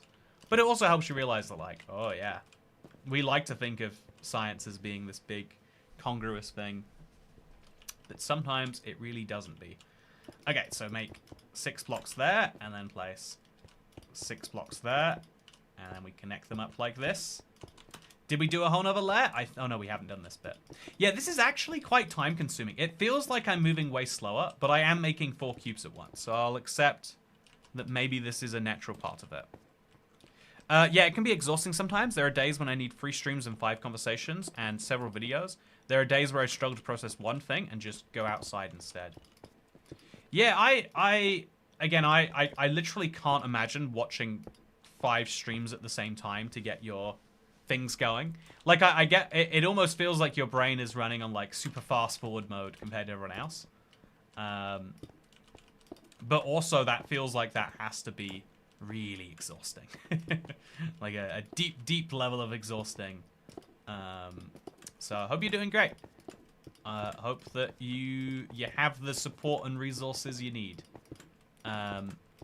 Your block arrangement in this section is a little off. Oh no, tell me it's not true. Tell me it's not true. You know, I won't wait for you to tell me it's not true. I'll just believe it's not true. Okay, let's check that all these things are lined up. It looks like they are. I think that you're imagining it. And it helps my current viewpoint to keep believing that. So I will. So is that there? Also, would be an interesting members only video if you could choose to get a diagnosis. Maybe it would help some people. Oh, you know, I do think, Dasher, I think, I don't know if this is like where this would be an interesting place to talk about. But yeah, Crackbankanet left a really interesting comment that I've been thinking about ever since he left it. That was like, is the reason that so many people ask you and you have to put out a video like this, do you think it's because your videos attract a lot of people with, you know, insert whatever you want to call it, neurospiciness is the current term of the month. And I thought it was a really interesting thought, because also we've missed the whole block here, but that's really easy to fix. I thought that was a really interesting point because it was like, yeah, actually, I think he's onto something there. But then that raises the question of like, so why would my videos, you know, be of such interest to such a group of people, you know, to a particular demographic like that? And it's something worth thinking about, and maybe worth talking about. But yeah, the process in the UK is like, I don't know, like there are too many benefits to getting a diagnosis that now it's deliberately like, it's been made much harder. I did ask my doctor when I had what you might call a family doctor, and she generally just said like, in adults we only care if it's affecting your life to a debilitating level. I was like, okay, if you don't want to, that's chill. Have a great one. It's a really interesting thing on that. Usually you attract neurospicy by being neurospicy yourself, but also it's like, you know, a lot of you know, to try and reverse that, right? There are lots of female streamers or lady streamers, cosplay, whatever you want to call it. There are lots of streamers who attract people who are not of the same demographic themselves.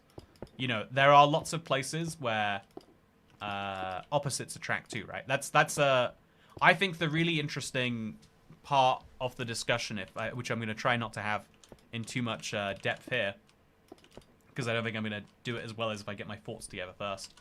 But I think that there's an interesting thing in like, I think the best people to, in the same way that it's really actually hard to understand yourself, even though you spend the most time with yourself.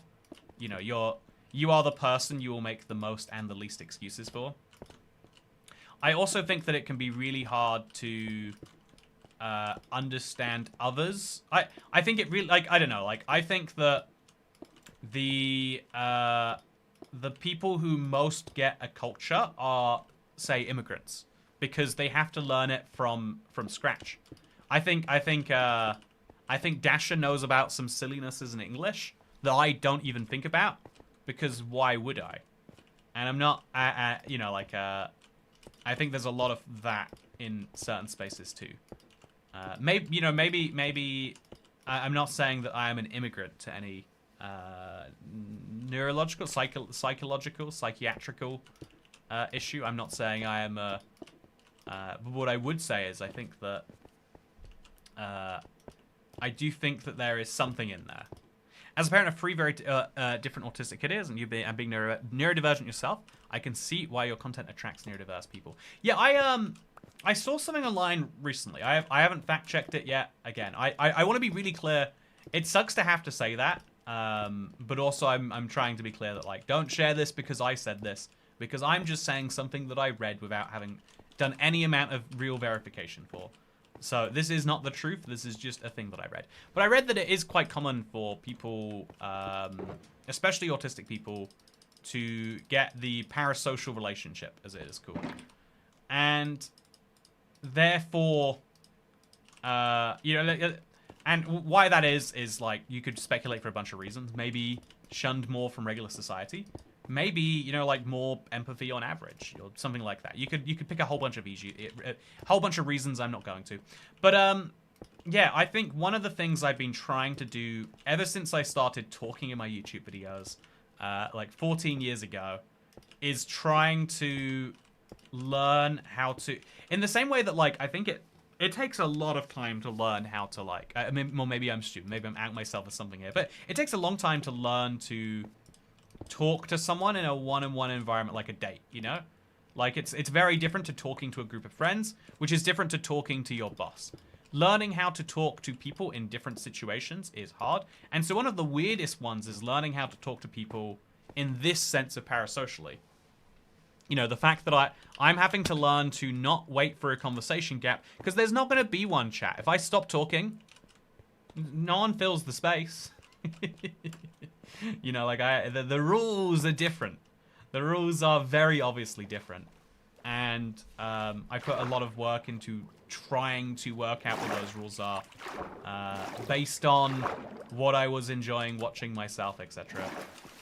But that is also quite a not standard way of understanding how conversations work, right? Most people do not think about the rules that deeply. I hate talking one-on-one. Oh, weirdly, Kat, I think I feel the exact opposite way. The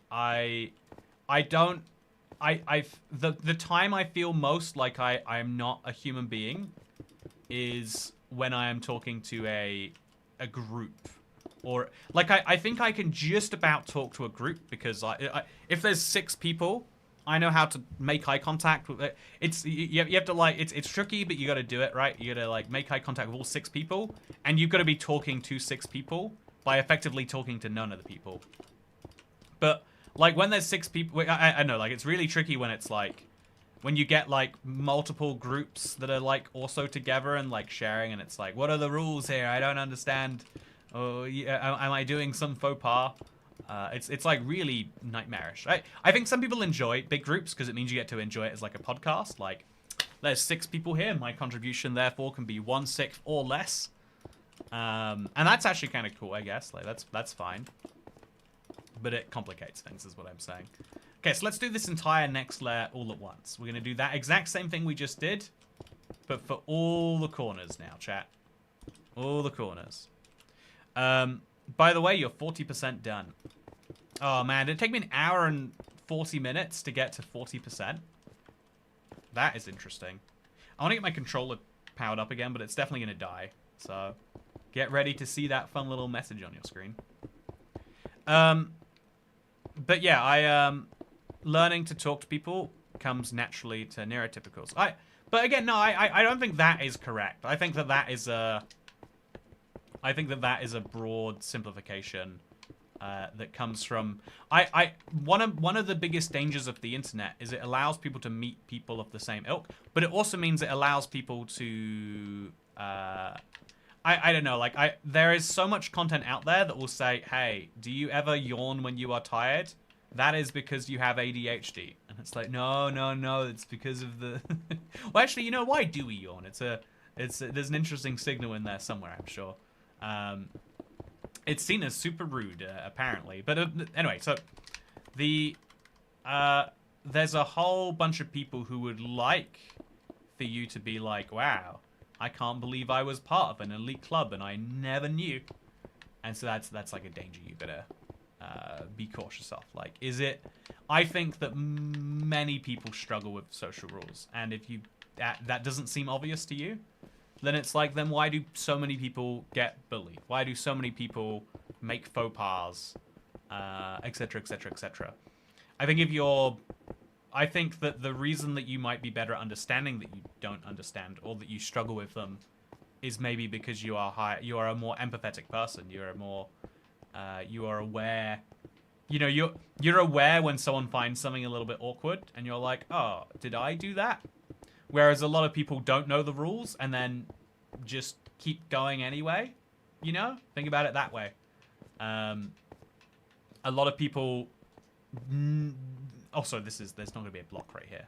I think. Oh no, there's gonna be a block right there. We're doing the next layer of cubes now, which means all of these get filled in, which is fine and good and dandy. Yeah, have you, like, I'm sure everyone's had like a situation where they're like, I think it's very standard for you to know that you should not say, oh, so what's with this very big obvious thing or whatever. And it's like, I wonder what possesses them to say about it anyway. So do I have to put... No, these are the holes right here. I think we got that right here. Let's do it next. Yawning is a sign a person is tired. ADHD is a whole different can of worms, bud. Yeah, exactly. That's what I'm saying. I watched I got recommended maybe it was a Reddit post about that, or maybe it was a YouTube short. Okay, this has gone too deep into this. So chat, before we ask about favorite colors, does anyone have a favorite Minecraft block? What's your favorite Minecraft block, chat? Would love to know more about it. I yawn every 5 seconds during conversations or overstimulating situations. Yeah, I'm playing modern Minecraft properly for the first time in a year. I usually play 1.20.1. Started on Java because I play small biomes. Wait, you play small biomes on Java? Interesting, Scoopski. Good to see you, by the way, Scoopski. Hope things are well. The amount of responses to the Anime Girl Toy Cat thumbnail has been beautiful, to say the least. So thank you for bringing that into the world. Spruce Plank says, to Jova. Oh yeah, I love a good spruce plank. It's a good wood set, it is. The pink cherry planks and slabs.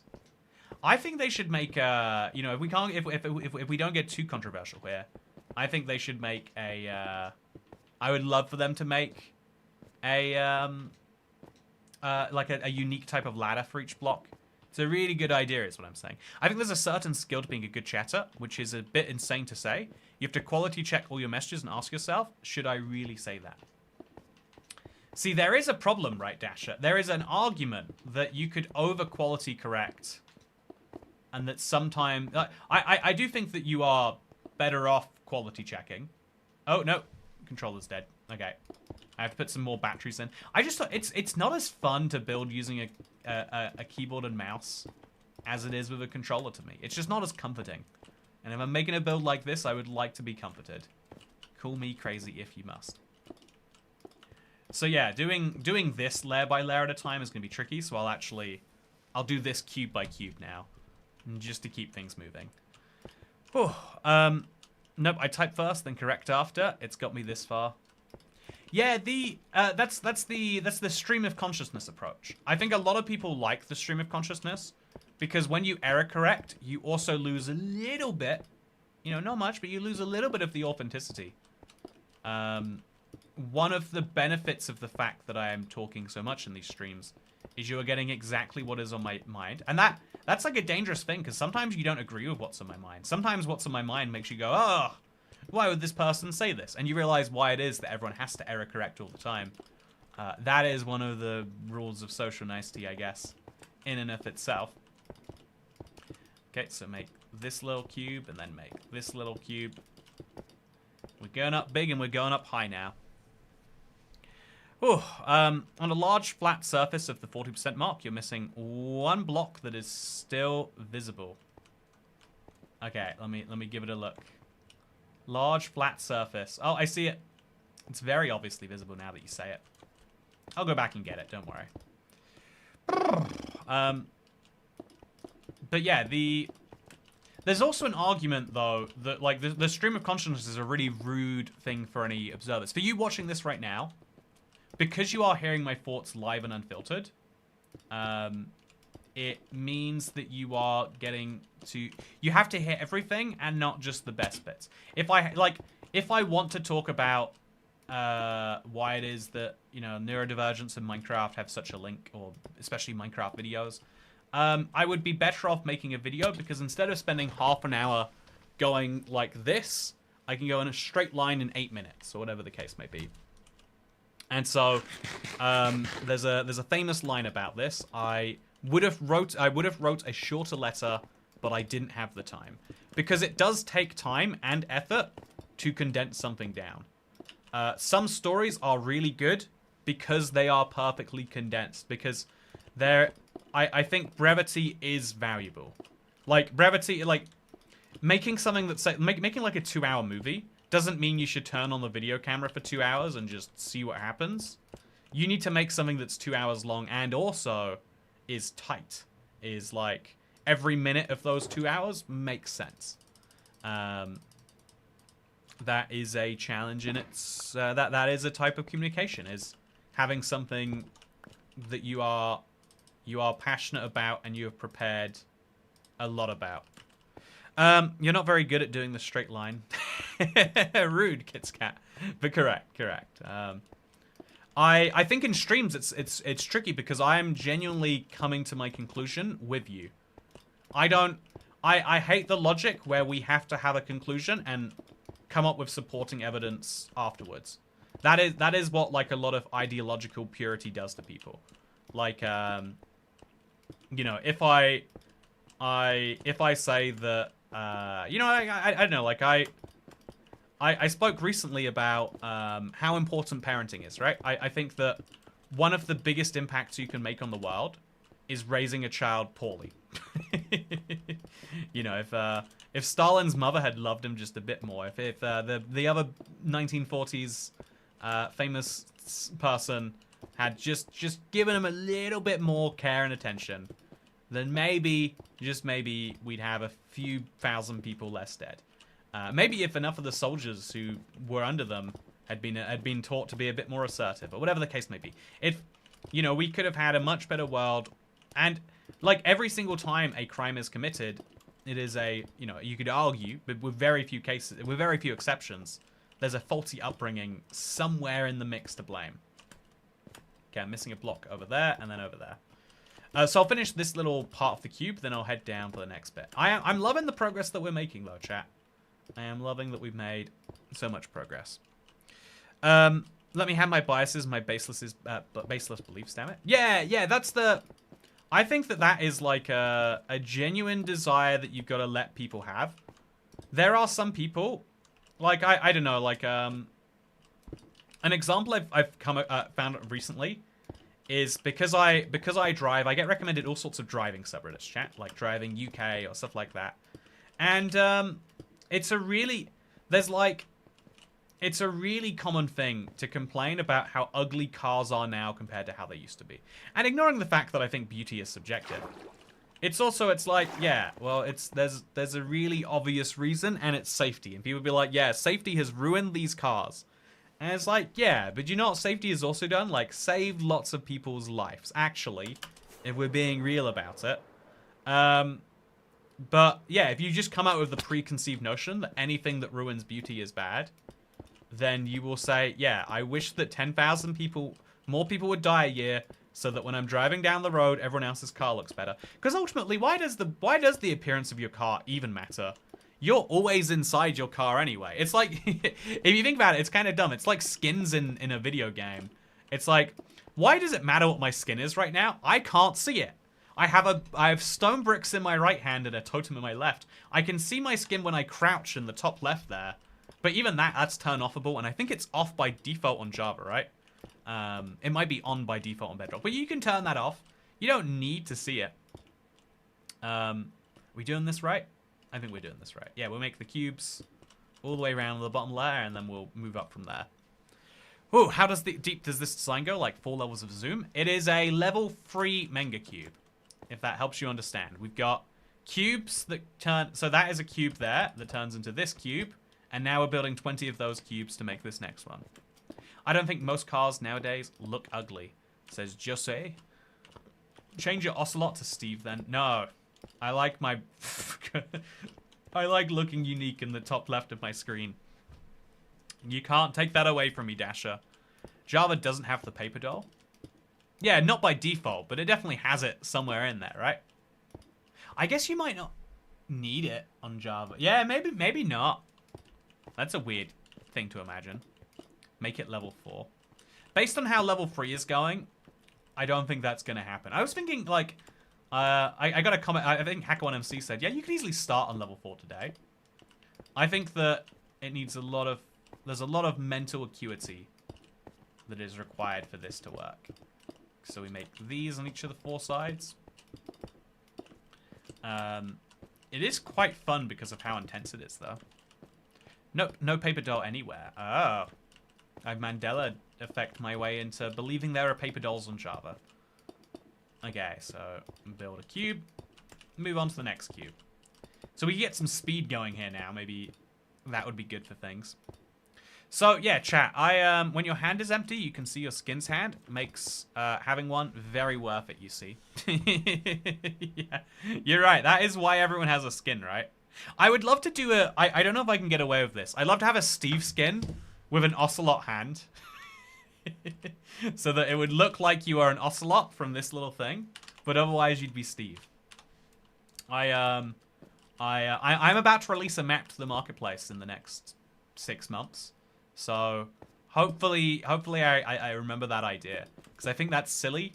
And because, you know, like, if you're curious, when you release a marketplace map, you're allowed to release as many free skins with it as you like. You can also have paid skins, but I think we've had one of those ever. I'm not even sure that we have. Anyway, but so I like having a free skin of, like, it's an ocelot, but otherwise it's just Steve. I think that is a fun idea. You can see your skin in your inventory too. You're right. You can see your skin there. Therefore, your skin in Minecraft matters more than what your car looks like. Your car's appearance is less valuable than your skin's appearance. Which is why you should go to the tanning salon before you should go to the car garage. Chat, I've got to... I feel like I have to share this deep... trauma with someone, chat. I am continuously going to the garage, and the mechanic is continuously finding things wrong with my car. And like, by that I mean, like, I've gone 3 times. And you know, like, it's frustrating because, like, it's one of those cases where I've been like, oh, I needed a car friend. I need a car guy in my life so bad. You know, like, it. So much of your life is made better if you know someone who works in an industry like that. You need a car friend, you need a lawyer friend, like anything that gets expensive. You just want someone in your life to reassure you that that was worth it, or that is someone trying to rip you off. You need to know which of the 2 things it is. How old is the car? Oh, it's 10 years old. And there was a lot of things that were, like, mildly wrong that hopefully we've now gotten down to nothing is mildly wrong. But anyway, so, like, the windscreen wipers just used to stop working after like 20 minutes, and that's a problem because it rains a lot. And so I bought new windscreen wipers, and he's like, you know, just if you buy the windscreen wipers, we'll fit them. It'll be good. But I want to know, like, is that a concession, or is that the guy being like, I have made enough money from you. I have already ripped you off enough that I can do something for free and still feel like I've made incredible money. I'm the car friend, says Evan Murphy. Oh, I'm so lucky to have a mechanic for a dad. Yeah, that's your life. If having a professional parent, big difference.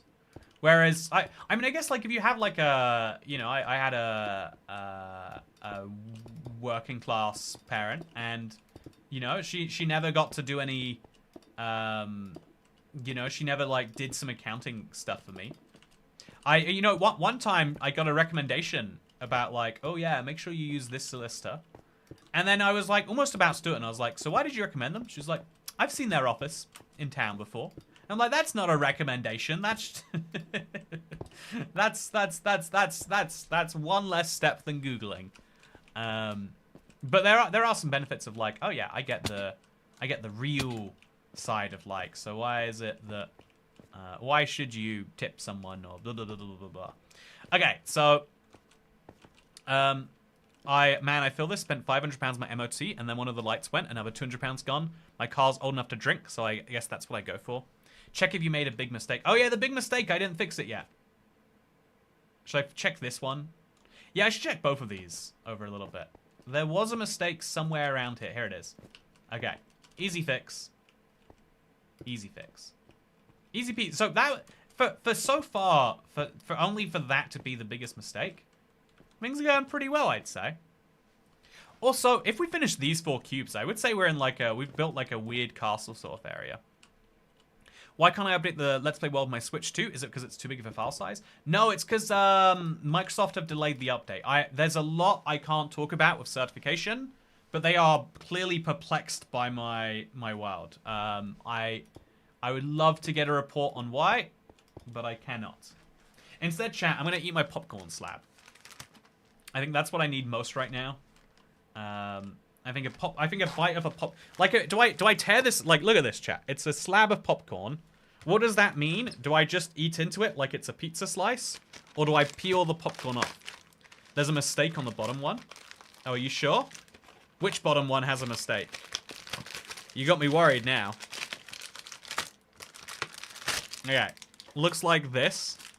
Oh, this is interesting. It's covered. It's laid in like drizzled chocolate. Again, chocolate sounds so good. I think chocolate has to be really good to be good. I wish you know, that's an opinion I could have got from a professional. So it comes off like this, and then we just, eating a half slab brave. You know, why can't you eat slabs in Minecraft? It's pretty good, actually. Oh no.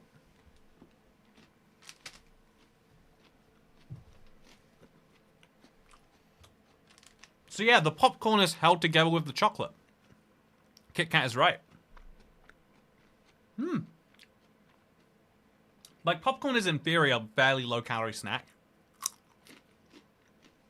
So mixing it in with a high-calorie snack is fun.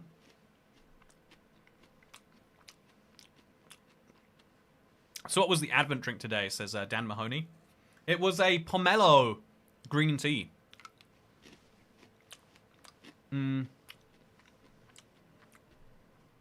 This stream made me realize I have a very particular way of building. So from my point of view, Toycat keeps making mistakes and fixing them. Making and fixing. Oh, so you mean not just the mistakes, but you're saying the way I'm building the entire thing is with mistakes and fixing.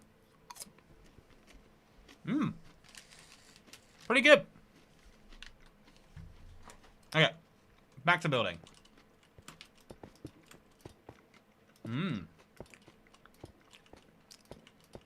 So one of the things that I think is bad for our parasocial relationship is I want to minimize my time eating, chat.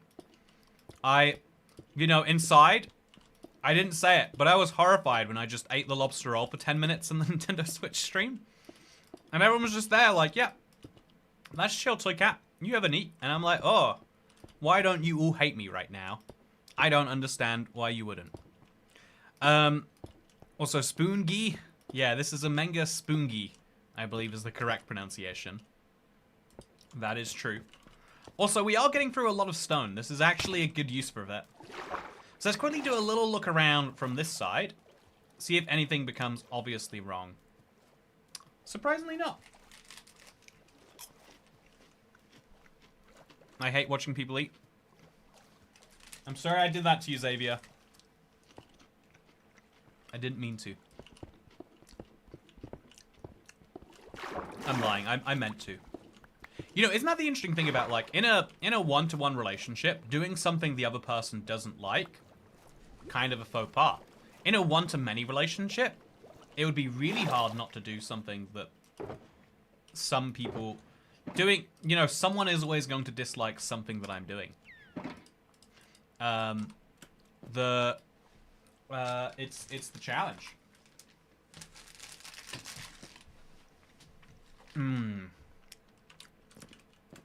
So, Kat, what I would like to hear. The oldest offspring is watching over my shoulder. Hello, oldest offspring! How is it going? I would like to hear from both you and your oldest offspring what you think it is. Because this will help with my video, Kat. Let's like come up with these thoughts together now. Why do you think it is that my videos will be particularly useful for people who have autism in particular?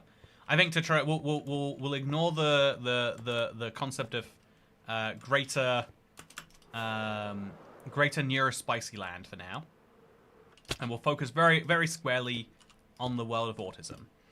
Also, how ironic, the last time I caught a live stream, I left because of your eating. At least you acknowledge it. Okay, Strange Blacksmith. I'm going to keep eating till you leave. And then I'll stop eating. No, I'm kidding. Yeah, I think it is a... eating is one of my passions, but I am... I don't know, like, a lot of YouTubers back in the day had a real struggle with the concept that people subscribed to watch them do a certain thing.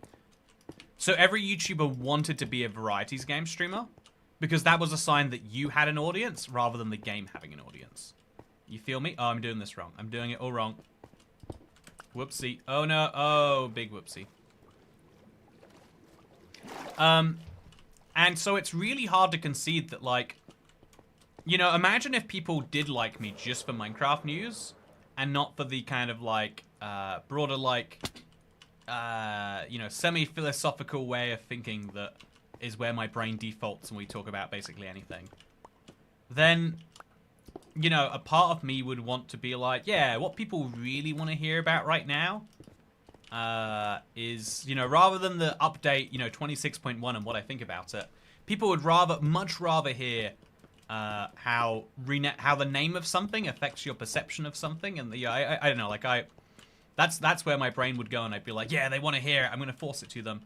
But if I really thought that the main thing, what I do understand is that most people like to hear and understand the facts first, and then have all the other stuff come after. A lot of people genuinely do not like if a video just ends straight after the news.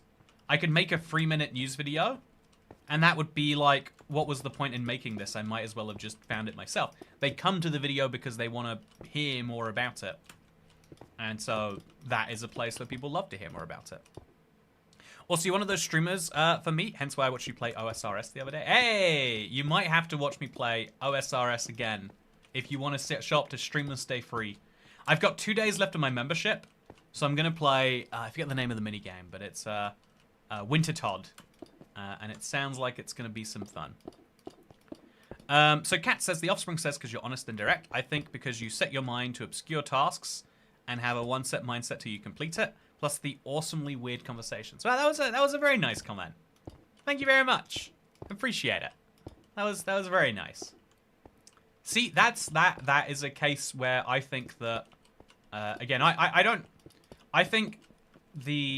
try to think about the world. I'm very much a like bad at, I don't like the being in a box idea of like, oh, because I think boxes are really useful ways to understand everyone else, and they're a really useful way to understand yourself, sure. But I'm also like, you know, when you doing that misses out some things. I think that was a very empathetic and kind way of putting something together. You could have been like, oh yeah, because sometimes, you know, because the way you talk reminds me that actually I'm much better at talking than I think I am after I hear Toycat try to explain his thoughts on Minecraft updates or whatever else. I prefer the 3-minute news videos personally. See, Dasher, does that mean you don't watch my news videos? Are you like, Toycat is going to go on a 5-minute rant about the version numbers and where this goes? I think it's really helped me to have like, I have a list of bullet points going into it. I tried to script for a bit, and I think it made things worse. But having like a list of like, okay, what does this mean? Why is this? What is that? And then people know like, okay, we're going to talk about this, then we're going to talk about that, then we're going to talk about this. I think one of the chaos points of my like second channel videos. Oh, am I doing this right? I'm doing this right. We're fine. I think one of the points of chaos in my second channel videos recently has been that I have like the first bullet point memorized or whatever, and then I'm just like, let's just see where we go. And sometimes that ends with today where I'm like, and I got a speeding fine. No, I got a parking fine for using these cars. So maybe I'm glad they're gone. And it was like, where did that lead me? I don't know. But obviously that's like a difference in preparation time that makes a very different end result. I do watch your videos because it's you. Thank you, Dasher. That is interesting though. You're like, but then would you prefer... So then, again, imagine this hypothetical, because that's the complicated mix, is a lot of people would prefer, in the abstract, I would prefer in the abstract to watch a 3-minute news video, but when there is a channel I want to hear talk about it, it's like, yeah, take your time though, you know. Let me try and think of something that I would watch you know, like a news video about, because I don't watch Minecraft news because anytime something Minecraft news happens, I have to spend the next few hours, you know, like talking about it or whatever. Yeah, also, this should go away. I think I made a mistake again, but it was a very small mistake. In fact, I made a double mistake, and thankfully, they have cancelled out. Hey, David Solovano! Third mega tip of Streamless. Wait, no text-to-speech? Car just hit 69,420 miles. Toycat is yes. What's your latest car news? First of all, that's a big one, right? I've been monitoring my car's mileometer, speedometer. What is it called? Gauge, speed gauge, distance gauge. I've been monitoring whatever that is on my car. When I got it, it was at 88,000, I want to say, and now we are approaching 90,000. So I feel like it'll be fun to be like 89,999. So that would be cool. Yeah, the car news is that it, you know, actually, if you want to know, this is, I don't like that I'm mythologizing it this way, but like everyone, we all pick ways to store our stories in our head, and this is my way. So you have to turn on a car like every week to keep the battery charged, especially when you have battery concerns, is how I understand it, chat.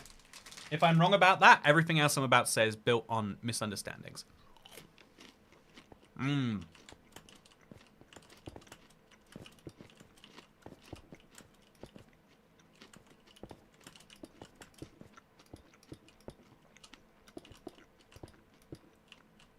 Like, am I meant to just not address that? That I wasn't speaking for 8 seconds just then? Am I meant to just do that repeatedly anytime I want or need food? Okay, so odometer. Thank you. It is the odometer. As you know, that's a thing you have to do. And so, I was going back into London from elsewhere, and I had a like fully laden car, or like a heavily laden car, and I was driving on a road in the dark after having driven 70 miles per hour for 3 hours straight and then coming down to a 50. There was like a bend in the road, and then there was a light, and the light had just turned yellow when I was in this like, there's no way I'm stopping in time for this. So I ran a red by like quite a small amount, but I ran a red nonetheless. And then I got flashed by a camera, and I looked it up later. It's one of the most notorious red light cameras in the UK because the red light is hard to see, because of the fact that it's a super high-speed road, and we don't adjust our traffic light timings based on the road. So you still get 2 seconds of yellow even if you're traveling at 50, and you don't have that. Anyway, basically what happened is I was like, man, I don't like driving. You know, the first time I encounter a red light camera, they're really not common in the UK. There's not a lot of people, you know, like going through them. First time I encounter one of them happens to be at the most notorious junction. It made me feel like, you know, like it made me feel like I'd been trapped a little bit. Like, the only time in my life I needed to go through a red light, instead of making it easier not to go through a red light, they had made it a finable offense, you know? That was their response to it. Felt kind of bad, felt kind of rough. And so I wasn't driving for like a couple of weeks because like, I don't want to go in the car. I don't like that I get in a vehicle where there's a magical thing that has my address and my bank details on it that anyone can just take from. I was like, I'm just not going to drive. So after 2 weeks of not driving, because I was worried about a £90 fine,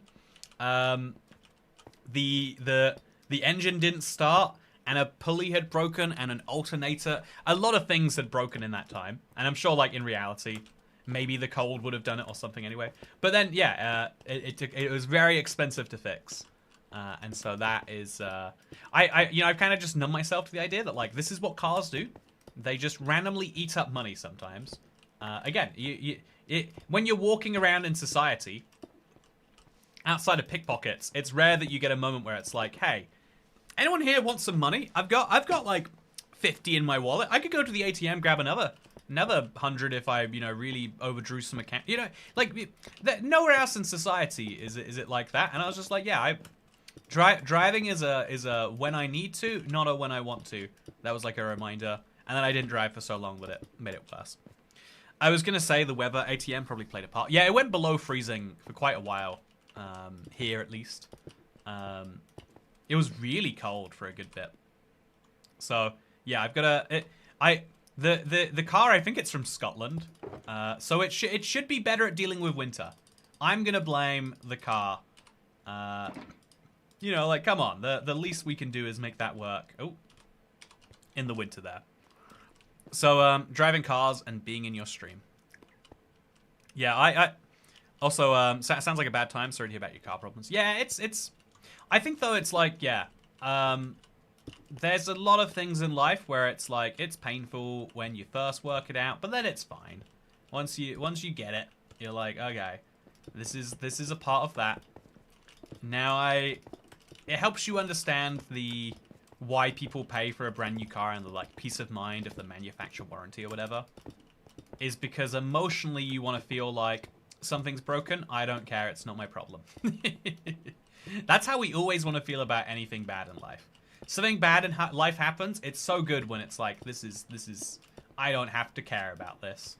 This is so low on my list of priorities. Even when it's a real problem, it feels good to be able to feel that way. Like, what are the luxuries in the world? One of the underappreciated luxuries is like, this is broken and I do not care. It's a little bit of like a... I know like the classic case would be like, your sink tap breaks or your toilet breaks, but you start just, doing it in the shower anyway. And it's like, yeah, got you, life. You think you can get me down? Like, no! You think you can get me down? You think you control me? Well, I will work around your advances. In a way, that's the ultimate form of luxury. That having to be like, oh yeah, well, my oven broke, so I have to call the oven man, and then pay the man some money so that my oven will work again. Feels no good. I switched to air fryers. I do actually. I had this with chat. My washing machine broke recently.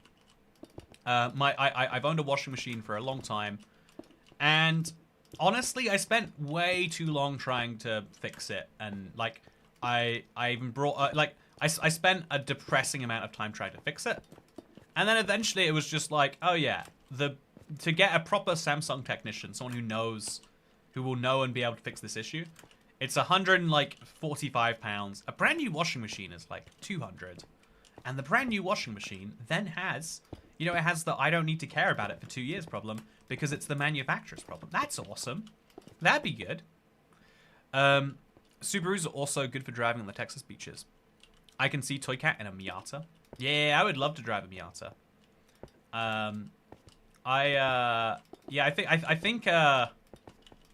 I think I've come around to the idea that if I...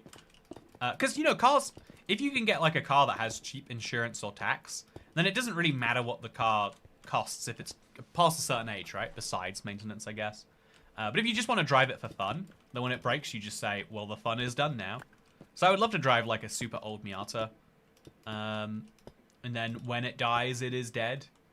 I think there'd be a real joy in that. Whereas you buy something brand new and it's spooky. It's like, ooh, this is concerning, huh? Speaking of channels, second channel video on Zipcar leaving the UK is up. Haven't watched it yet. Yeah, no, I've got to say, it seems as though everything in life, I want to say this to be clear, because sometimes it feels like everything in life is going exactly against you. I'm amazed at how many ways it feels like, oh, yeah, life is clearly, like, everything is coming up. Everything is happening to make my decisions seem smart. So I bought a petrol car, despite the clear fact that eventually we'll all be electric. And what do you know? Budget comes out. Petrol cars, super discount. The fuel duty's frozen, which means it's effectively going down. Whereas electric car tax going up, Weird, strange, works out. I buy a car because I, like, the zip car's just not, there's a zip car on my street. Like, where I live, I can walk to it in 18 seconds or something. So my local zip car isn't going to exist anymore. So it's a good thing that I got a regular car that's 16 seconds away instead. Anyway, yeah, a driver in a zip van light me hitting the road, so I've got beef. I almost fell over. You know, I guess for you then it's also good. You know, when it rains it pours, Xavier. Also, I think this is a mistake we should fix. Okay, so we're going to do a little walk around of what we got so far. Oh. And then we're going to see what it looks like from afar. I'm going to go over to that biome over there, which is the perfect place. So, yeah, if we look at it from over here, you can see that weirdly, yeah, I kind of like... It looks like we've made a bit of a fortress. But yeah, we are only, what, like 13/20ths? We're only 65% of the way through this project. And, but it looks pretty good in my opinion. Brought a brand new car once, never again, not worth it. Okay, you know what? But I want to chat just a little bit, chat. I want to be pretty strict on my 2-hour time limit today, even though we've gone over it already. But also, have I left the Menger cube up? No, I didn't. Okay, we're good. But even though I want to be pretty strict on that today, let's chit-chat a little bit more, chat. You found the mistake I mentioned. Hey, we did it. That's what matters. So what we're going to do next is we'll start putting together the next cubes that will go like here. Just the start. You know, just the start. Nothing more than the start. I think just the start alone will be good. 12 out of 20, 60%. No. Oh, yeah, you're right. It's 12 out of 20, not whatever out of 27. Okay, then we place another one over here. So we're 60% of the way through, meaning there's another 40%, meaning this goes on for a little while. Only 2 hours in, keep going, slack up. Yep. Okay, you know what, David, you just got here. It'd be rude to leave you after a 69 420 tip. Did you buy a car with 80,000 miles already on it? Yeah, of course I did. Again, I bought a car so that genuinely, this is the only pricing power I had. The mechanic told me, like, so it's going to be a new battery we need in there. And I was like, we can scrap the car if you want. And he was like, mate, the battery's only 120 quid. Are you sure that's the line you want to draw? And I'm like, I think we should just send this to the scrapyard. I think that I'm done with this car. And he was like, I swear I'll get a cheap battery. And I was like, yeah, good. That's whereas if it was a £20,000 car or something like that, you've got to. I think the easiest when you have. I think I've been coming around to the idea that you should buy really nice things in life so that you care about them. I think Dasher made a really good point a while ago about the idea that sometimes it's nice to have nice clothes and know that they'll last for as long as you want them to. Whereas sometimes it's nice to have a stupid Christmas tuxedo shirt that you know that if it breaks, you feel no sadness about. I think that you need to have a mix of those things in your life. You need to have some number of things you feel real pride for. I think not having pride in what you own is something that will cause other issues down the line.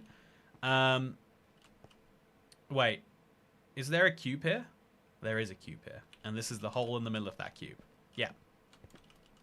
Hope you start early tomorrow, pretty please, says Dasher.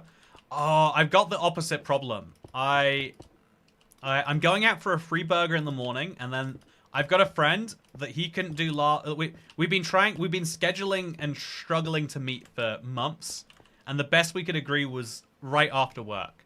So I think 7 PM is like an optimistic start for tomorrow. That's the bad news, Dasher. That's the bad news.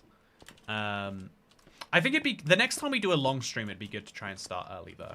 That is my idea. Frugal people buy quality things so they last longer. Yeah, well, yeah, that's the thing, right? You should buy, even if you're frugal, even if you're trying to be cheap, more expensive things will last longer in certain ways, right? So there are like I don't know, if you want to buy a car, a Toyota Prius will go forever, cost you enough, or maybe a Toyota Corolla or something, but like, it's not flashy, but it will last forever. And that is good. Or not forever. It will last a very long time. The same is true for like a Hyundai or whatever. Buying something that is well built is better than buying free things that are not well built. But then there are times where like, as an example, a Christmas tuxedo, the most I would wear this in my life is once a season for 30 years. Not even then. Like, am I really going to want it in 30 years? Is the idea of a Christmas tuxedo that is a shirt, is that a reasonable thing in 30 years? I certainly hope not. I can only pray. But so yeah, there's a little bit of like extra thought about it there.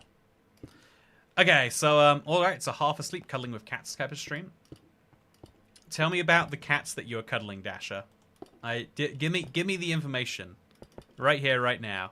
My Prius just crossed 200,000 miles. Yeah, that wordfish trombone, exactly. Buy it nice or buy it twice. Yeah, but here's the secret, right? This is what enough people don't tell you. There are lots of things you don't want twice.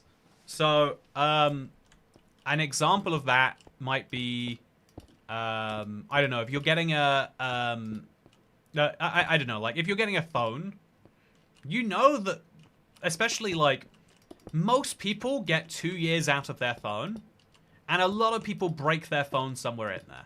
If you are someone who breaks your phone a lot, maybe it doesn't make sense to buy nice. Maybe it makes sense to buy twice, because that is a giant stress point removed from your life. If you crash your car a bunch, then I guess like maybe the insurance payout messes with that. But I don't know. Like there are lots of times where buying twice is actually more effective than buying nice, because only if you use something a lot does it make sense to buy nice. Like I know my Wheeler Toy Cat is it's not a very nice thing because of the fact that it's a physical item. It's never gonna look that good on camera, and it's fun.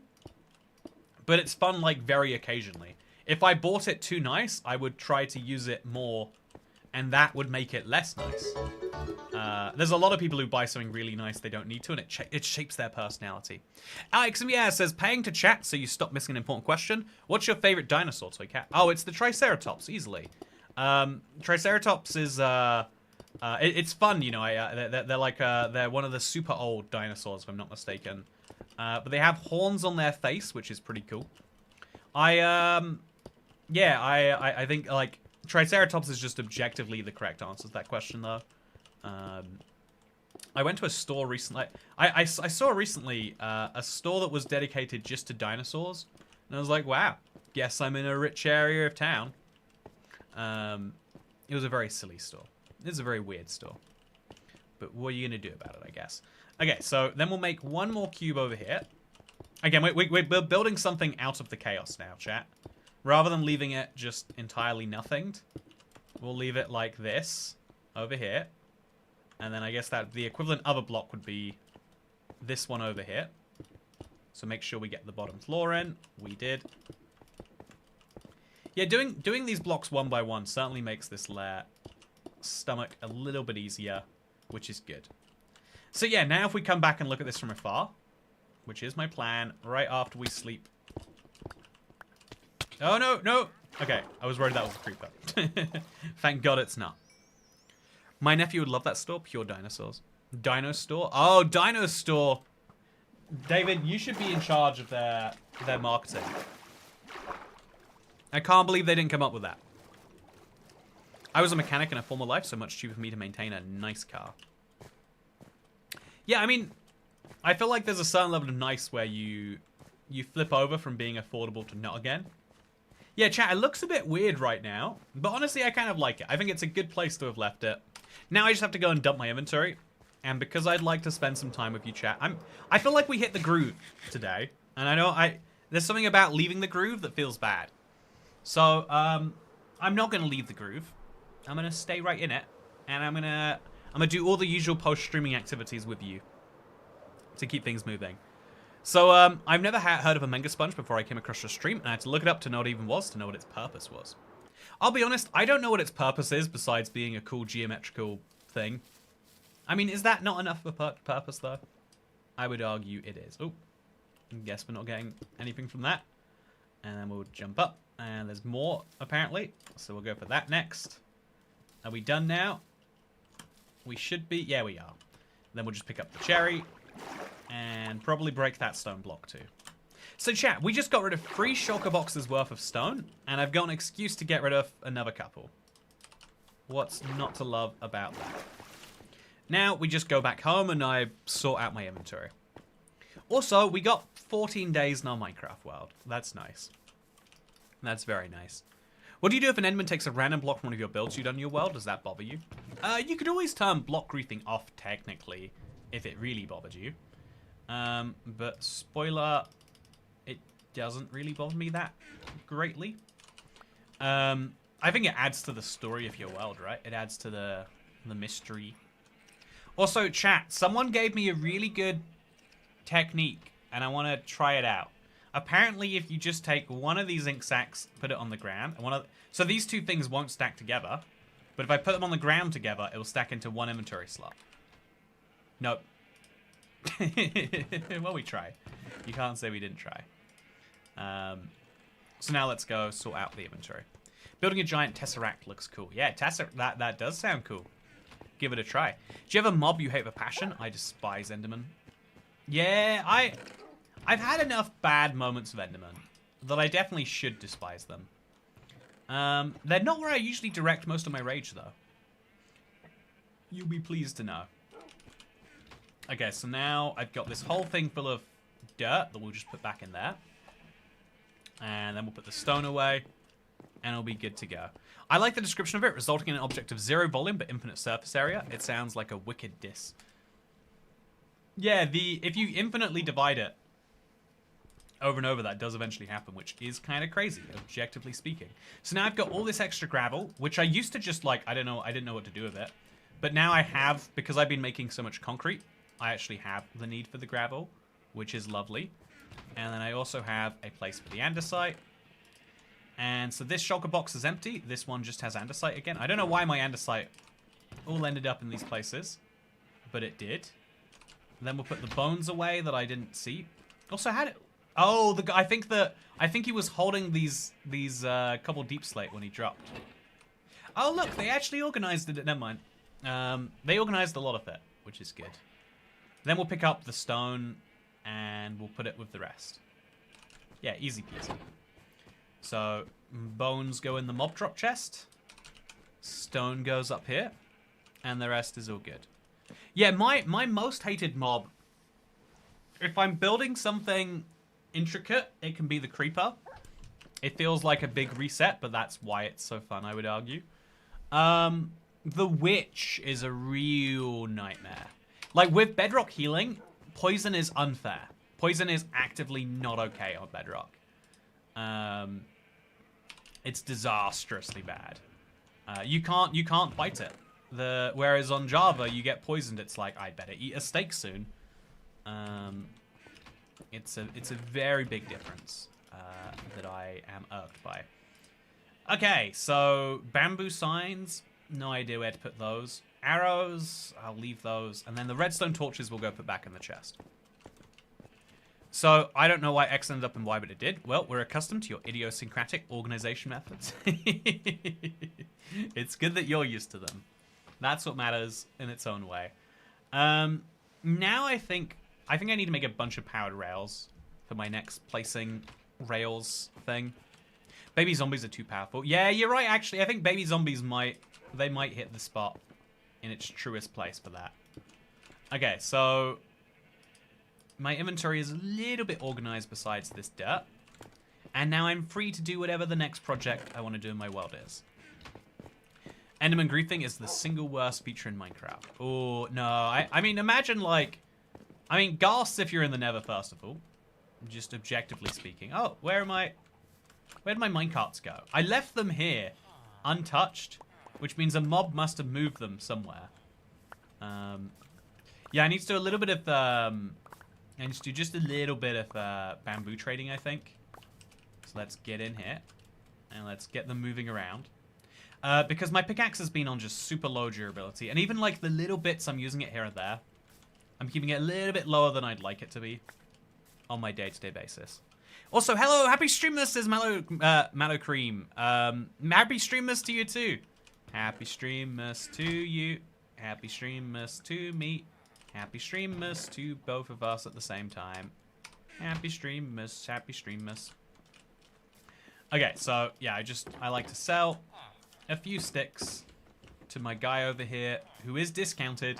Not because I traded so much of him, but because I might have poisoned him and put him back that way. And it brings my pickaxe to being a little bit less broken looking.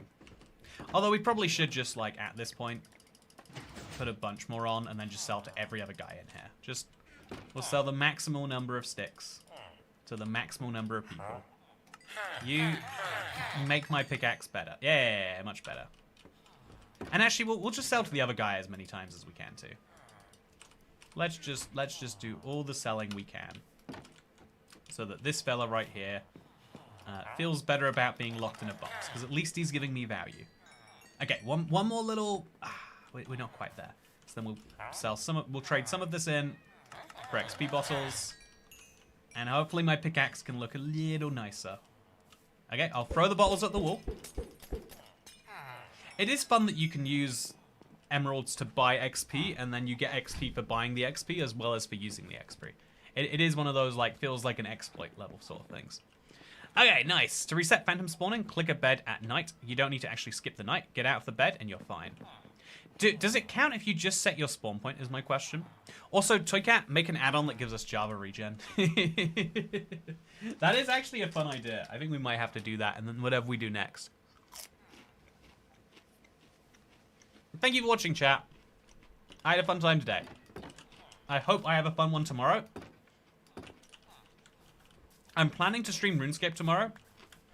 But we might end up in the Let's Play world if maybe I get home late. Maybe, but again, I meet my oldest friends, one I've known since I was 4. It's really tricky to schedule. But yeah, hopefully, nonetheless, we will meet and things will be good. And then also, I'm gonna ride my bike to my mechanic with a windscreen wiper motor, and then hopefully I will have fixed the final issue of my car. It's gonna be good. I wonder if he's expecting me to show up on a bike. You know, I didn't even question it. Does he think I'm taking a taxi there every day? It is London. Anyway, with that said, thank you for watching. I hope you all enjoyed, and I'll see you next time. Yeah, it's been a good stream so far. 2 days in, and I'm loving it.